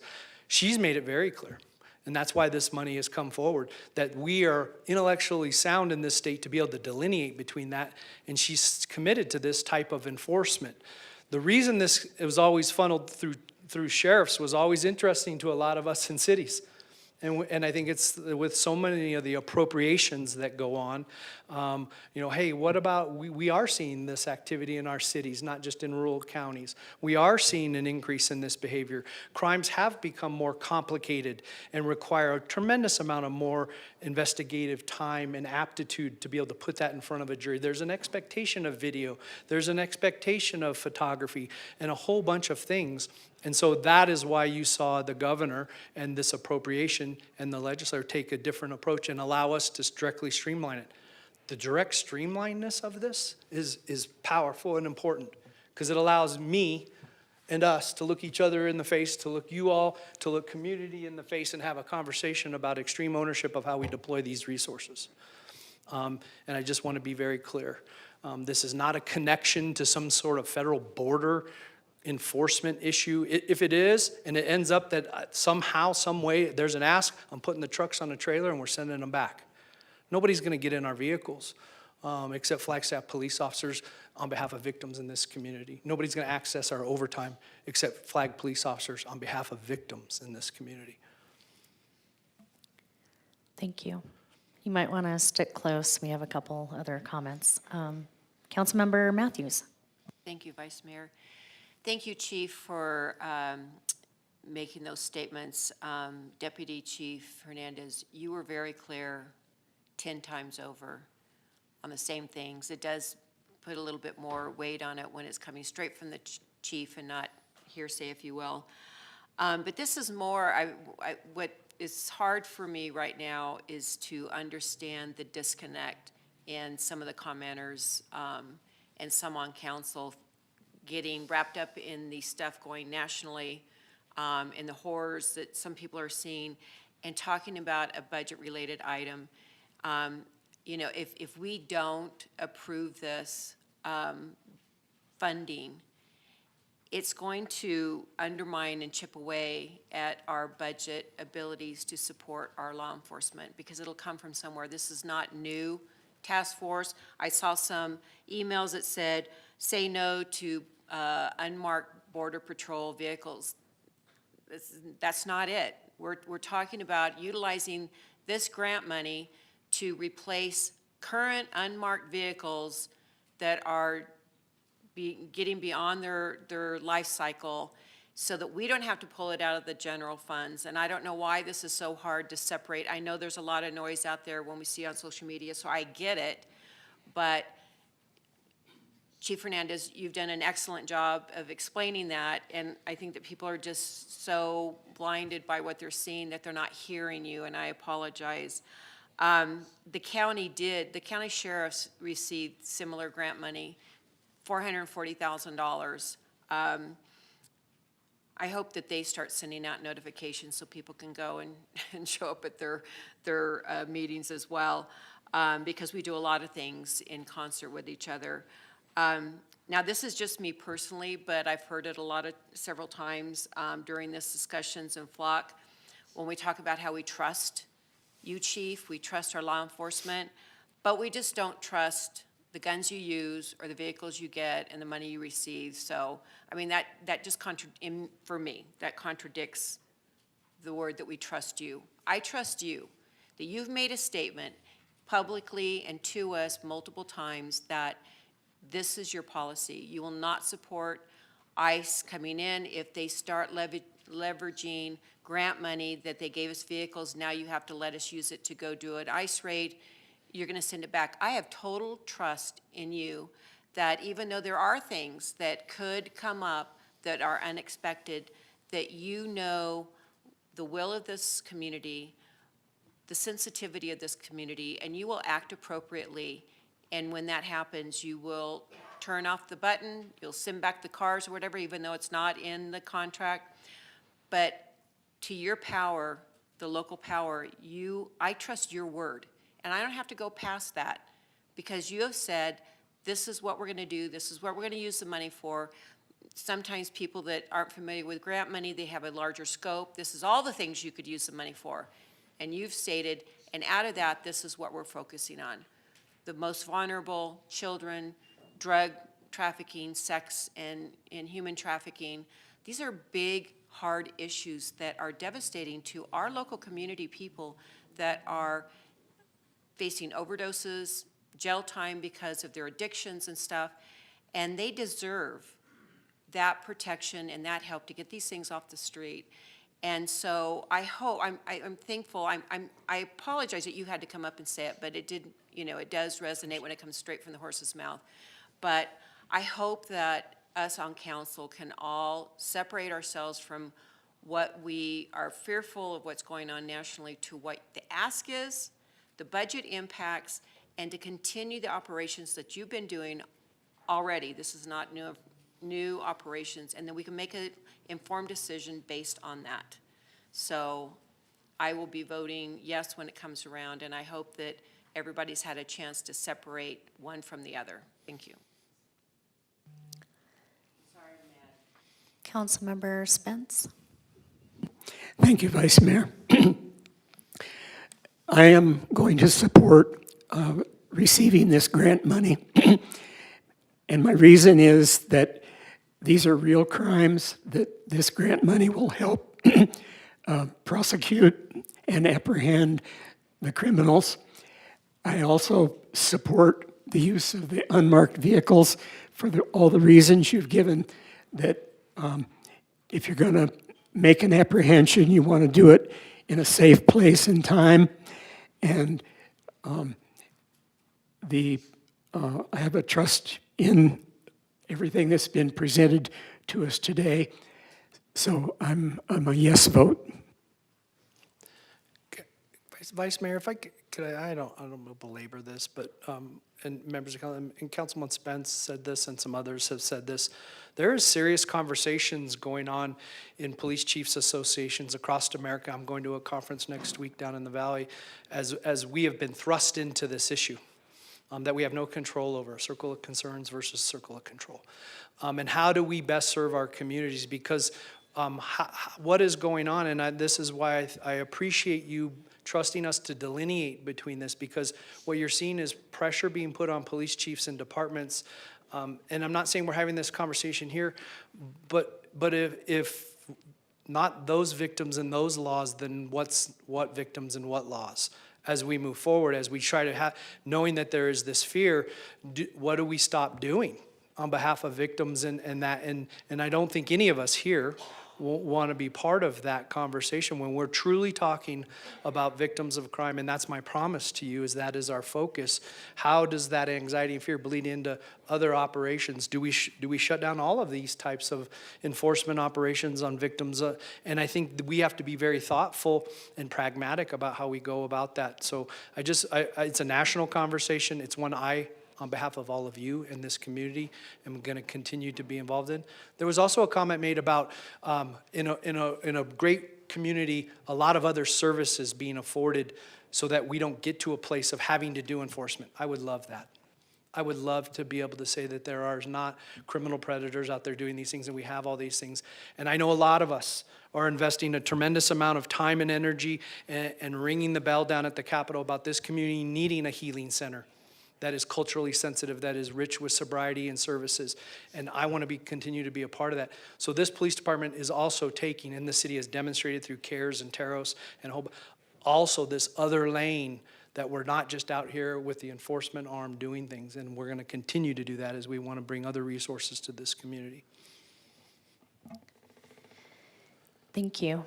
Let's see, I saw Councilmember Garcia, your hand was up, and then Councilmember House. I would rather Councilmember House go first. I might not even have anything. Okay, thank you. Councilmember House. Thank you, Councilmember Garcia.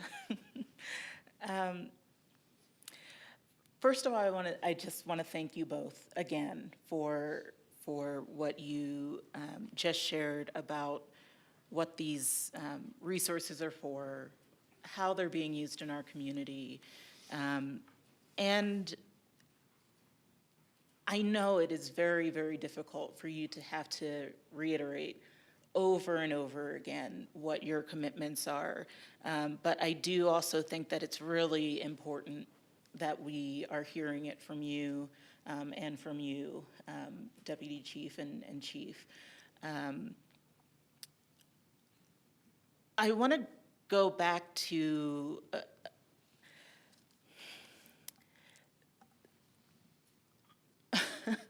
this is not a typical conversation that I would have from this dais. But going back to Councilmember Matthews' comments about hoping that we can decouple these conversations, I wish in this day and age I felt that I had the luxury to completely decouple these conversations.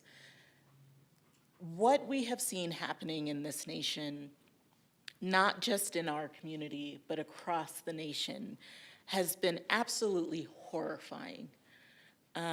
It is not something that I ever envisioned that we would be seeing as a nation. Where I can decouple those things is taking the word of our police chief and our deputy chief and our department to know the work that you are doing in and for our community. But these are not things that we can just completely ignore what's happening in other places, what's happening to Black and brown people in other communities, because we see it circling our own. And that's why I feel like we have to ask the questions, why we have to have these conversations. I wish that we didn't have to have these conversations, but it's absolutely necessary. I don't think that we can completely just go without at least putting it out there and without at least addressing how it is impacting our community members, how it's impacting communities around us, and how we're seeing those impacts come back into our community, and creating that sense of fear, creating that sense of chaos that we're seeing in and around us every single day. This has been a tough couple of weeks, months. We're just entering into this year and already seeing so many things that are driving the fear that we all feel as part of communities. And they're not things that we can just completely go without addressing, even as we acknowledge that they're not the work of our department. It's not the work of our city and our teams to be contributing to that state of chaos and to those fears. Whether or not we are contributing to it, it's very real lived fear and experiences that our community deserves to hear us wrestling with. So despite how difficult it is for me to have to wrestle with these types of conversations from the seat, that's why I ask those questions. It's why I'm willing to do that work. And why I think it's so important for us to have this conversation.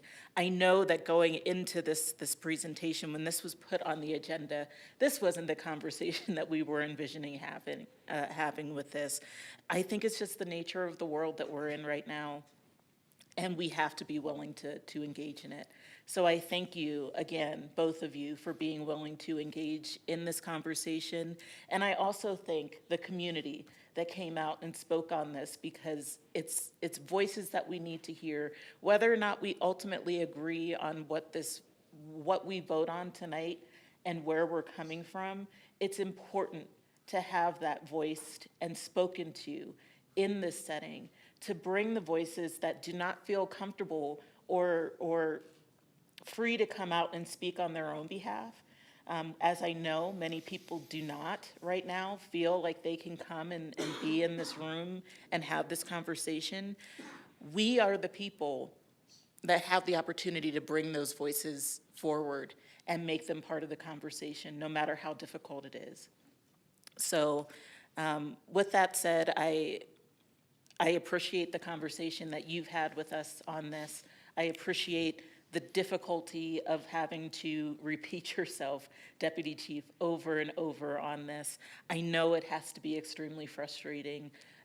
And again, as I said earlier, bringing that personal aspect, I know is probably not something that you wanted to have to do or are comfortable with, even in your role as not only a deputy chief, but also as just a member of our community. But I think it's very meaningful to the people of our community who will hear what you shared and know that that is the mindset that you're coming to, or coming with, to this conversation. So thank you. Councilmember Garcia. Thank you very much, Madam Mayor. And in closing, I'm really speaking to the public participants, those that came tonight to speak, and the understanding that each of you that came with an army behind each and every one of you that couldn't come down here tonight to speak for whatever reason. While we may differ in approaches to this particular grant, I am not minimizing the difference in our understandings, because they kind of are lined in the same way. And I want to say that through our differences, I hope you can see enough alignment because we are the same people that are going to be out there with you on the front lines when it really goes down, just as much as we're here trying to protect you from protect the community from the dais. So I would ask to focus on our similarities moving forward, because when that phone call comes to me personally, when you ask something bad is happening in our community with ICE or things of that nature, you're going to find a willing participant to make sure that justice is being served and nothing more, and that innocent bystanders aren't being hurt and things of that nature. While in my mind, I'm doing what's best for the community on the dais, I will also be standing with you on the front lines to make sure that that law enforcement is not overstepping their boundaries and the like. So I'd like us to focus on our similarities and how we can move forward as the community that Flagstaff currently is, always has been since I was a kid, in knowing that we can trust each other when it really comes down to it. And even if you disagree with my vote tonight or with the stance of the Flagstaff Police Department, And if you take, if you're able to garner some understanding or a different understanding, please don't hide that. Please share that with your friends and say, listen, I went to the meeting.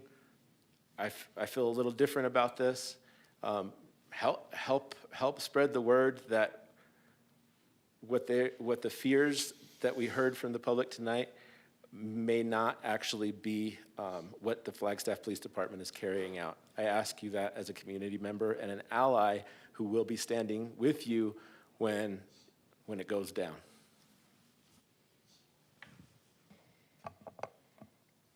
Thank you.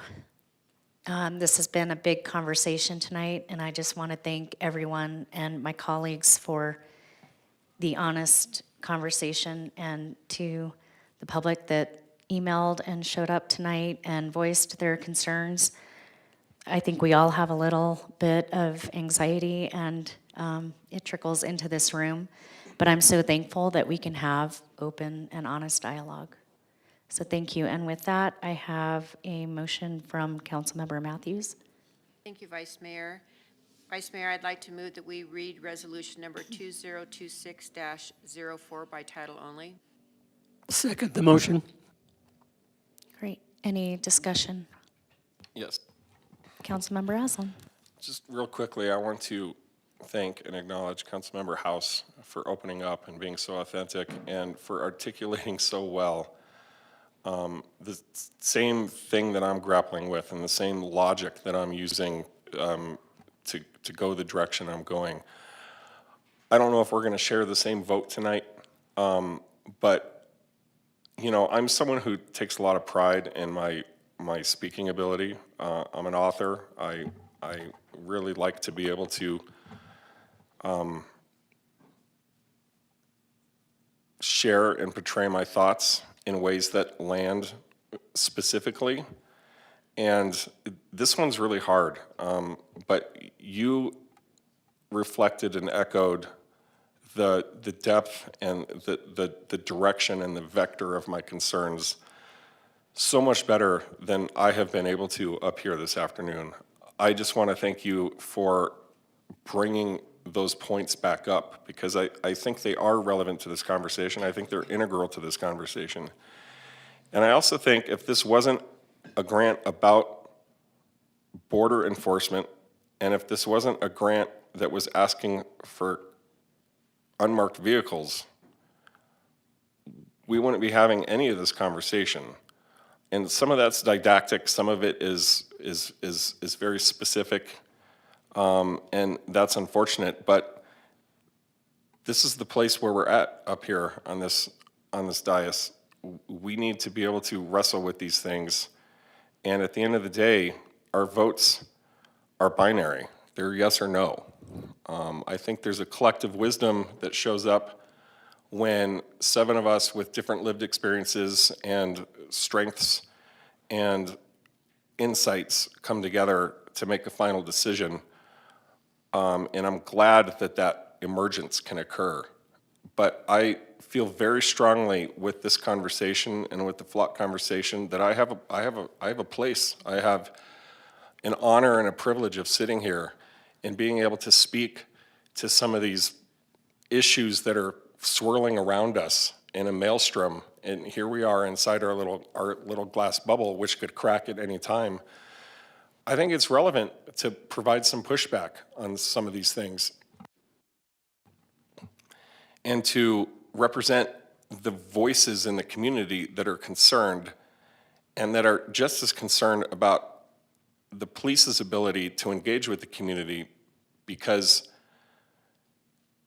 it's not about their intentions, it's about where are you at mentally in this moment with the community, the larger community that's suffering through all of this. You guys have a job to do and you guys need to be safe, and I completely understand the complexity of how all of this comes together, and I don't know what I'm trying to say here. I'm very comfortable with my vote, which is going to be no, but I'm forever grateful to Councilmember House for really coming back at this and saying the things that are behind my decision-making that I wasn't able to articulate. And I know that this community has a great mind behind it. We have that ability to what was it you said, Chief? To delineate. That's absolutely true. There are some things that are just non-delineatable in our world at this time. And that's the perspective that I have, and it's based off of concerns for what could happen. That's not me making fear-based decisions. That's me being answerable to the community that wants to feel heard and wants to know that their concerns are being lobbed out there and discussed. Ultimately, at the end of the day, this is something that Councilmember House echoed. The important thing is that we're having this conversation and that these issues are front and center and that we're grappling with them and we're doing it in the light of transparency. And that's going to move all of this forward when we all look back with hindsight on all, the conventions you're going to where this is being discussed. That's all good. And it's happening because there's an ability to sit with the tension and the dissenting view, which are valuable to these conversations. And I could keep rambling on about it. We know I won't do it as well as Councilmember House has, and so I'll leave it there. Thank you.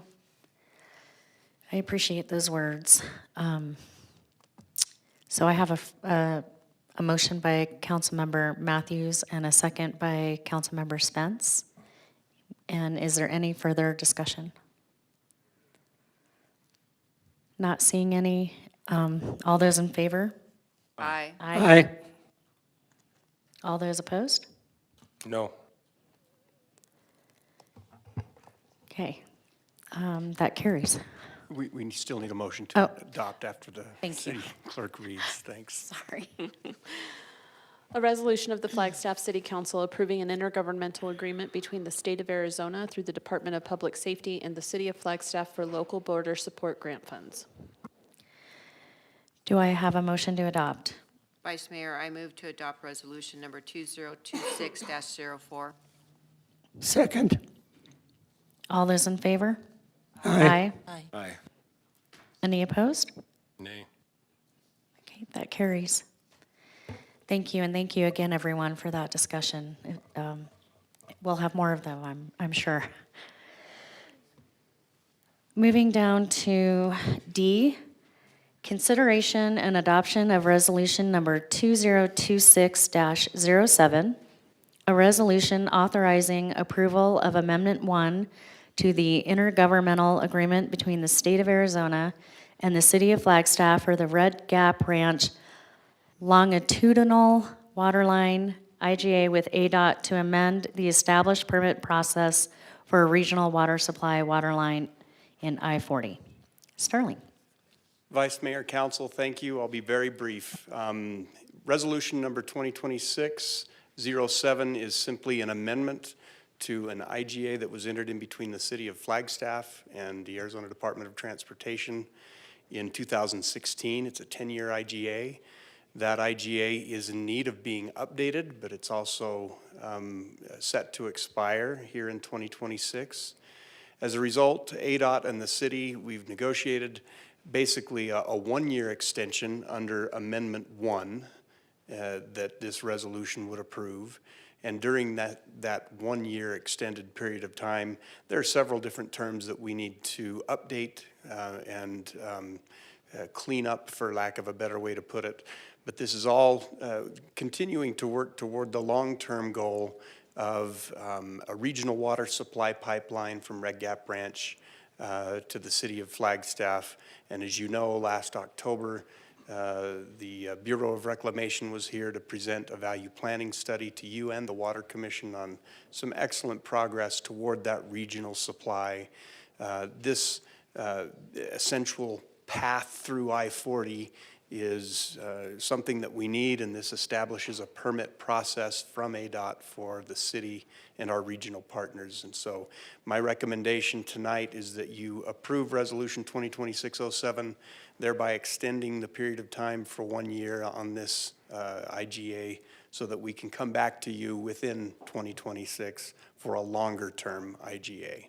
And if you have any questions, I'm happy to answer them. Council, do we have any questions? I will entertain a motion. Vice Mayor, I move that we read resolution number 2026-07 by title only. I'll second. Any discussion? Yes. Very briefly, I'm supportive of this moving forward because I think that we need to keep the ball rolling on this. Please don't let it construe any future vote with regards to this regional water supply, which is complicated, and I have a lot of thoughts and feelings about that. Those conversations are scheduled for down the road, possibly with a different council, but we need to keep the process moving forward at this point in order to have those conversations later. Thank you. So I have a first, a second. Any other discussions? Comments? All those in favor? Aye. Aye. Any opposed? That carries. City Clerk? A resolution of the Flagstaff City Council authorizing approval of Amendment 1 to the intergovernmental agreement between the State of Arizona and the City of Flagstaff for the Red Gap Ranch longitudinal water line along an access-controlled interstate facility. Can I get a motion to adopt? Madam Mayor, I'd like to adopt Resolution 2026-07. I'll second. Any discussion? All those in favor? Aye. Any opposed? That carries. We are down to item 11, discussion items. The Interbasin Waterline Restoration Project Awards presentation. Hello. Hello. How are we all doing, okay? Hanging in there, all right. Let's see if we can set that there. Hi, team, thanks for hanging in there with us. We get to do a fun, happy ending here presentation for the Interbasin Waterline. Well, I should introduce myself, Stacy Brecklin-Eggs, Grants, Contracts, Emergency Management Director. Thank you, Councilmember Matthews. Anyway, I'm actually going to turn it over to David. He's going to start and then turn it over to me. But this is your amazing contractor, Hunter Contracting, Chuck English and Berwin with Jacobs Engineering, and Callum, our superintendent that was on the project. And though David will introduce everybody else and Brian and so forth. So I'm going to just give it to you. Thank you, Stacy. Vice Mayor, members of council, David Peterson, Capital Improvement Project Manager. There's a lot of people to thank with this project, as you can expect. First, I'd like to start with thanking the council, being able to come up on some of our field trips up there to not only see this project, but also understand some of the infrastructure that water has to go to come to our faucets in our community. Thank you again for all the support, all the updates, all the GMPs that we came forward. And I'm happy to say tonight, there's nothing to approve. So we are just here to just share with you the success of this project. I would also like to thank Matt McGrath and the U.S. Forest Service that made this project possible.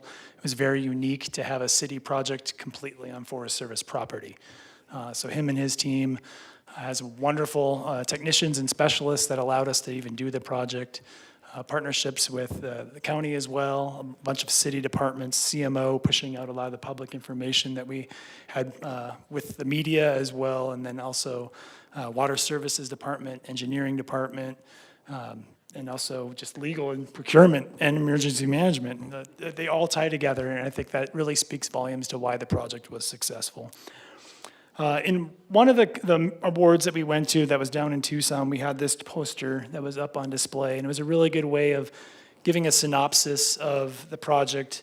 If you had no knowledge of the project, I'm not going to go through the specifics of the slide, but it was a great introduction to the project. And actually, at the end of this presentation, we do have a video that summarizes most of these pictures and these bullets that are on this poster. But just wanted to share that this was one of the introductory tools that we had when we were at some of the conferences and awards. And then the media exposure, we had the local paper as well, but we also had APWA, Disaster Emergency. We had this article, the ENR, Mountain States and Southwest. And then also the Legacy and Leverage with the Arizona Insider, celebrating also Hunter's 65-year run. And I did also want to mention that Hunter and Jacobs, the same team, was after the Schultz fire as well. So hats off to legal and to procurement as well that allowed this emergency procurement to take place. So we were able to start design. Amazing, most of the time when we do projects, we have a complete design, and then we take that to the engineer and the contractor, and we say, this is what we need to build. This was such a unique group that we had design going at the same time we had repairs going. We had consecutive damage after we had to go back to the designer, and it's this back and forth thing that just reiterate the amazing ability of this team. So with that, I will pass it over to Stacy. Thank you. And thanks, I did want to, I missed Brian and water production, and then Daniel back here with emergency management. This is a disaster recovery project from our pipeline fire. So that's obviously why emergency management's been highly involved. I was part of the 2015 Schultz fire. Next month will be 43 years for me here at the city. I received these similar awards after the Schultz fire and the Interbasin restoration. We won a national award that I ended up going to Toronto, Canada, with Chuck and Berwin. So we're back again, and we hope that this doesn't happen a third time to Flagstaff because it is such a critical water source. But I haven't seen in my career this many awards for a project. So it really tells you what's happening up on that mountain and the critical nature of this project. But just to jump into it real quick, I know everybody's getting tired. This was an Arizona Chapter Association General Contractors Award that we received. It's the large one here. And this project, again, was a little over $16 million, but received the Arizona Chapter Award. These have been sitting in the city manager's office. It took a few people to bring them down, but you can come and check them out later and take some pictures with them.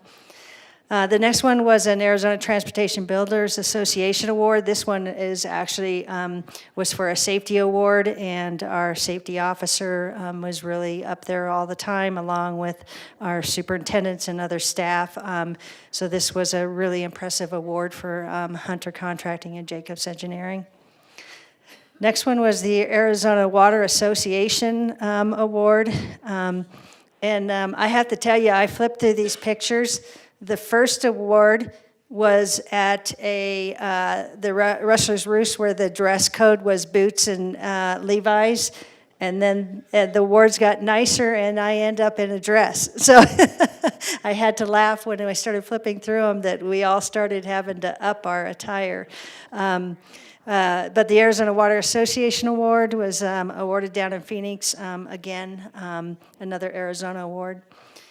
And then Arizona Chapter of American Council of Engineering Companies received another award for water resources. So that was also a really fun one to receive in Phoenix. And then we jumped to a regional award. So we received 4 state awards, and then we get to the regional award with ENR, with Engineering News Record, the Southwest Edition. This included projects in Arizona and in New Mexico that we competed with, and we received the Project of the Year for Water and Environment.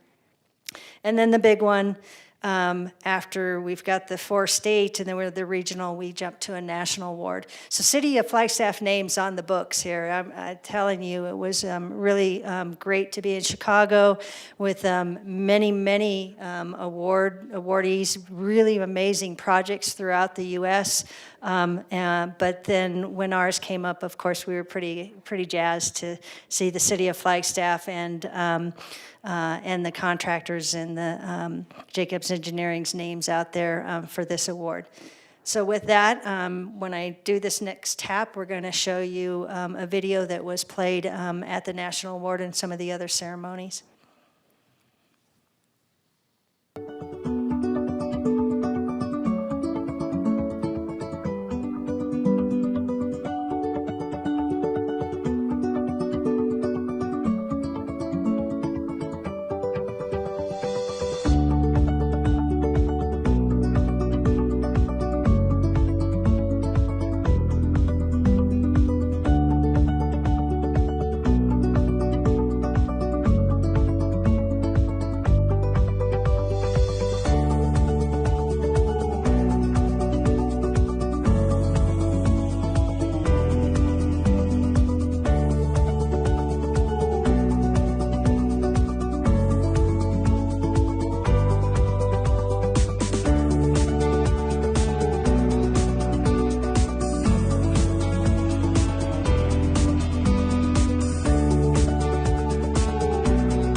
Pretty cool. And I know a lot of you were able to go up there with us on some of the tours, so very cool. So with that, I'm going to turn it over to, who wants to, Chuck, you want to talk first, or Berwin with contracting engineering? With Hunter Engineering, sorry, Chuck. Vice Mayor, City Council. Chuck English with Hunter Contract. I'm president of Hunter Contracting. It was very, I would tell you, you've got great staff here to help support this. This was not easy work. It's challenging work. We like that as a contractor, to have something a little bit out of the ordinary. This was definitely that. And our team, and Kellen Snyder leading that team, took on every challenge every day, whether it was raining out or whether there was another a water break, as you saw. Just doing a great job and pulled the whole team together. We talk about intentions and actions, and I think some of these awards here are proof that the actions were honorable and we did a great job, and all of you had a part of that too. So appreciate that you were able to come up there and visit jobs. Hopefully it was a little bit different, and I hate to say it, but hopefully we don't have to be up there again. Hopefully this one lasts a little while. And I'll turn it over to.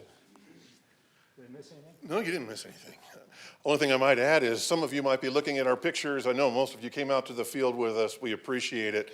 Why didn't you just stick a pipe? Why didn't you just stick a box? But this is a unique project with the fires, and we couldn't use those types of typical facilities to maintain the road or protect the pipeline, simply because they would clog and then they would fail. This is a system that allows that road to be protected for generations. And so we're proud to be part of it. The word that I would use is not so much success, but just tremendous collaboration. And that's all led by your team. Your staff made us to do the work. We got us together, and we did some amazing things together. We're just tickled to share it with you. Thank you so much for the opportunity. And I did fail to mention an important partner, the Department of Fire and Forestry Management, that actually gave us 100% of the funding to do this project. So I wanted to, DFFM, to make sure to recognize them. So with that, that ends our presentation on a happy note. And congrats to the owners, the City of Flagstaff, for all the awards.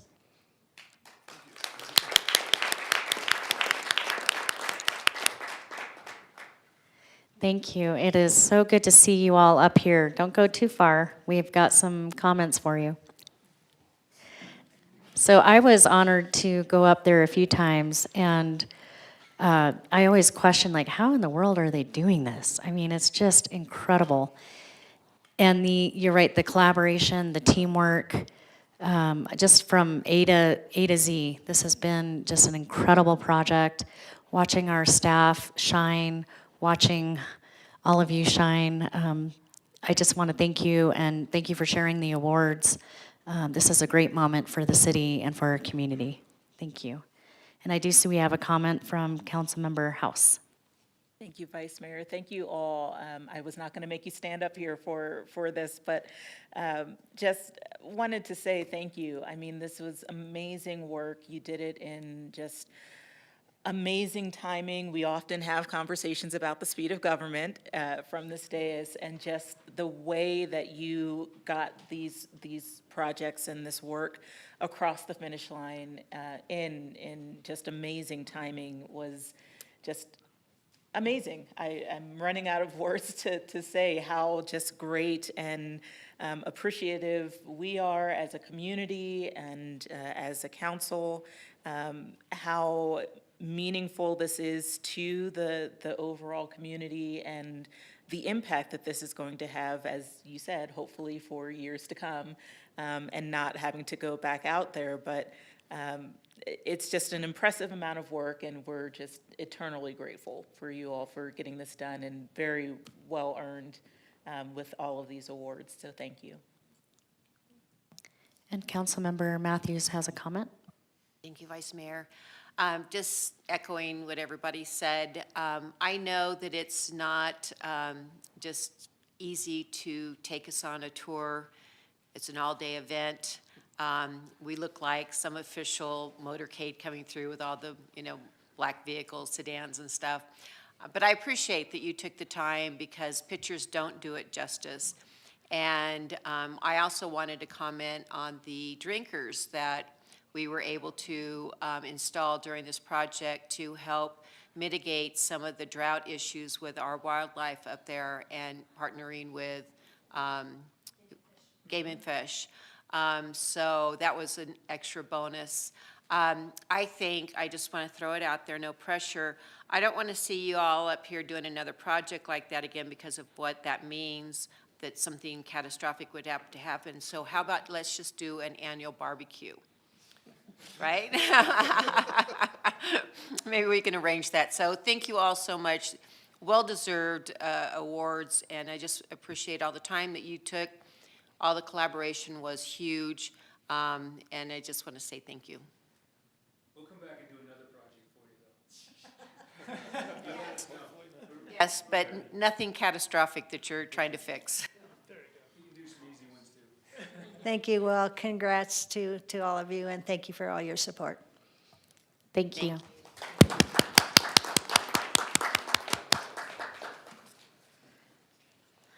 Okay, moving down to our future agenda item requests.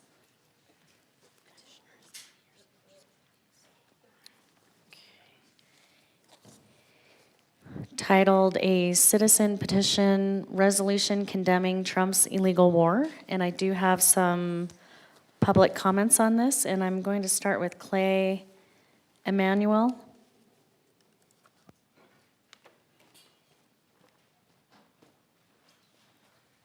Hi, thank you, Vice Mayor, City Council. And I'd like to say that water conservation project is really, I'm going to be visiting that because that doesn't seem interesting. Because, change starts at the small places in any community. It starts by a single idea. It starts by seeing a single problem and be like, wow, I can change that. And when coming to you with this petition, it started with a bunch of local people and coming together in front of City Hall or in one of the parks, saying that we want to change something and we want to stand against something. And part of what we want to stand against is foreign intervention and foreign wars. And why this matters to the community and why this matters to you is this basically represents your dedication to us, I understand your vote on the resolution for the last grant. And if you really do want to stand with the community arm in arm, join us in the small things that will lead to big things. Because if we say that we want to condemn this illegal war, condemn this intervention, condemn the shooting of Renee Good, condemn the illegal ICE actions, then we must start by actually doing that. And so, mattering to this community, we have a community of diverse individuals, of people of color that are from God knows where. And this is expressed throughout the community in many ways. Anywhere you go, you can see people slowly changing their mind on this and really wanting to come together as a community, and this is the first step to that. And I would love to see more construction projects like the inner basin and fixing the potholes, and that will be bringing community together. And this is a way to bring people together in a way that was never before. I'd like you guys to all vote yes on this petition to move it forward for another agenda, and we'll have more people coming up and expressing why this matters as well. So thank you for your time and consideration, and I think you guys have a wonderful day. Remember, small leads to big. Thank you, Clay. Next, we have Chelsea Green.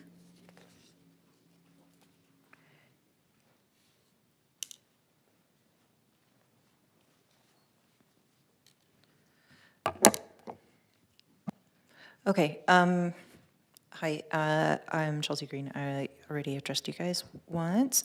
First, I'm going to read the kind of political scientist definition of fascism to you because the comments that I had to bring were for somebody else and it contexts fascism a lot, so I want to do that first. So based on the Harvard researcher Robert Paxton's definition, fascism may be defined as a form of political behavior marked by obsessive preoccupation with community decline, humiliation, or victimhood, and by a compulsory cult of unity, energy, purity, in which a mass-based party of committed nationalist militants working with an uneasy but effective collaboration with traditional elites abandon democratic liberties and pursue with redemptive violence without ethical or legal restraints goals of internal cleansing and external expansion. Okay. From our colleague. Some thoughts regarding Venezuela. Rejecting fascism locally matters, even when doing so is only symbolic. It's how we establish firm boundaries about acceptable behavior in our community and determine what sorts of behavior by others we won't interact with because it belongs to a fascist constellation. The connection to taking money from DHS, DPS for border fascism seems clear here. Number two, fascism is capitalism in decline. When profits drop and the cost of living rises, the popular sentiment sours on capitalism. Capitalists invariably seek to dominate and exploit more working people in more violent and repressive ways, both at home and abroad. And the at-home and abroad versions of that fascism always look like violence towards undesirables, imperialist disregard for democratic process and popular sovereignty, and the capture of value, up to and including expropriating the value of small business people for the biggest capitalists, for the most powerful, kidnapping Maduro and forcing Venezuela at gunpoint to surrender sovereignty of its resources and political processes to the same big business marauders and deep state warmongers as every other forever war is not just internationally illegal, but immoral. But is entirely bound up in disregard for the lives of working people of all nations. 3, local working people of all nations all have, okay, thanks. Thank you. Eric Dashini, I'm sorry if I mispronounced that.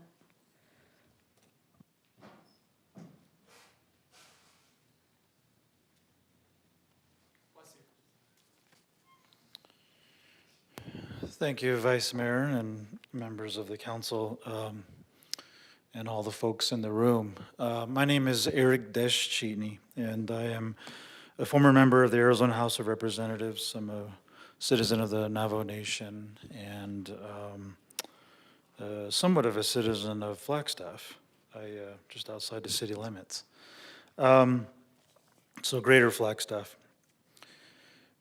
You know, I'm here to urge you to add this to the agenda of your future business.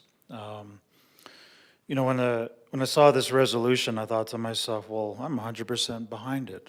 It's important to have the discussion, the dialogue around what this really means, both in terms of recent affairs as well as distant ones. Our history reveals a great deal when we start to look carefully at that.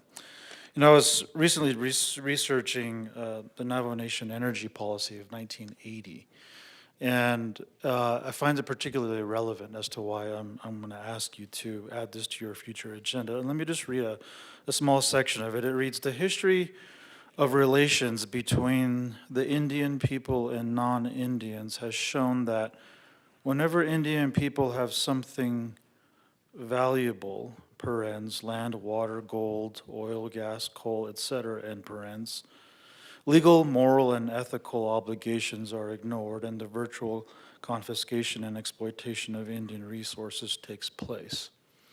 Well, when you look at the abundant resources that rest just below the country of Venezuela, I start to see a consistent pattern here by the United States. And, you know, about 2 years ago, I stood here urging you all to pass a resolution calling for a permanent ceasefire in Gaza. That didn't go anywhere. About a year later, the world leaders of authorities in determining what a genocide is, they rendered their decision.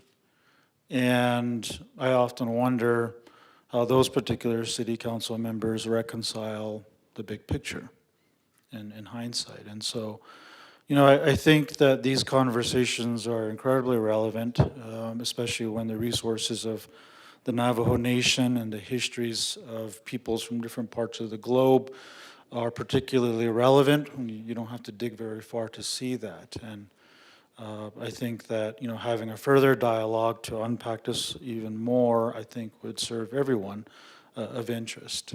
And so with that, I just want to give you a small prelude to what I might say going forward and simply ask you to add this to the agenda. Thank you. Thank you. And that concludes our public comment. So council, I am looking for direction. For this to get placed on a regularly scheduled council meeting, we need 3 yes votes. And I think in the past, Mayor Daggett has done a thumbs up, thumbs down. Do we feel comfortable with that? If I call for the vote?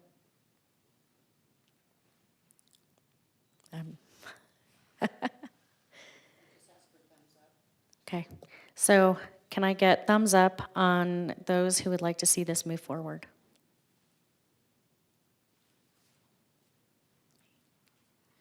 I see one from Councilmember Garcia. Okay, thank you. Moving down to item 13, open call to the public. And I do not have any cards. So item 14, informational items, 2 from mayor, council, and staff, and future agenda item requests. And Councilmember Spence, I'll start with you. Nothing this evening. Councilmember House? Nothing tonight, thank you. Councilmember Aslan? Yeah, just briefly, I want to thank Member Deschini for being here, for the public who brought the petition forward. Sorry it didn't get enough support to further the conversation. I have a fairly rigorous rubric that I use for what petitions from the public move forward. This one did not meet it for a number of reasons. I'm not going to go into it, but I deeply appreciate the activism you're showing, and I hope you're able to take all that energy and that momentum and harness it in the directions that will make the most difference. I don't have anything else tonight. Thank you. Thank you. Councilmember Garcia. I'll add voice to the event that's taking place this Thursday at 9 a.m. at the Orpheum.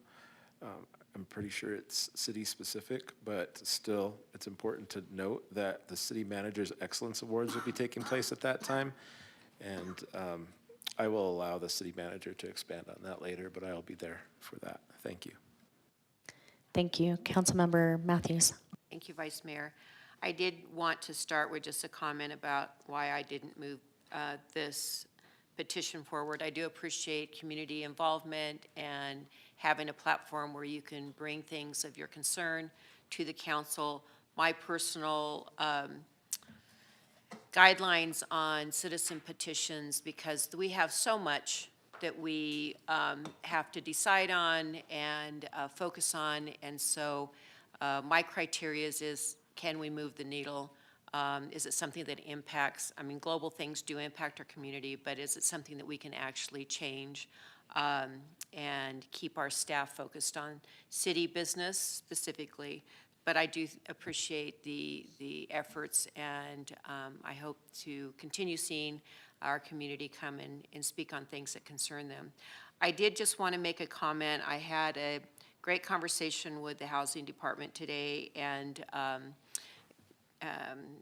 Deputy City Manager Kevin Finsel about one of my fair items, which is the incentive policy or program for workforce housing.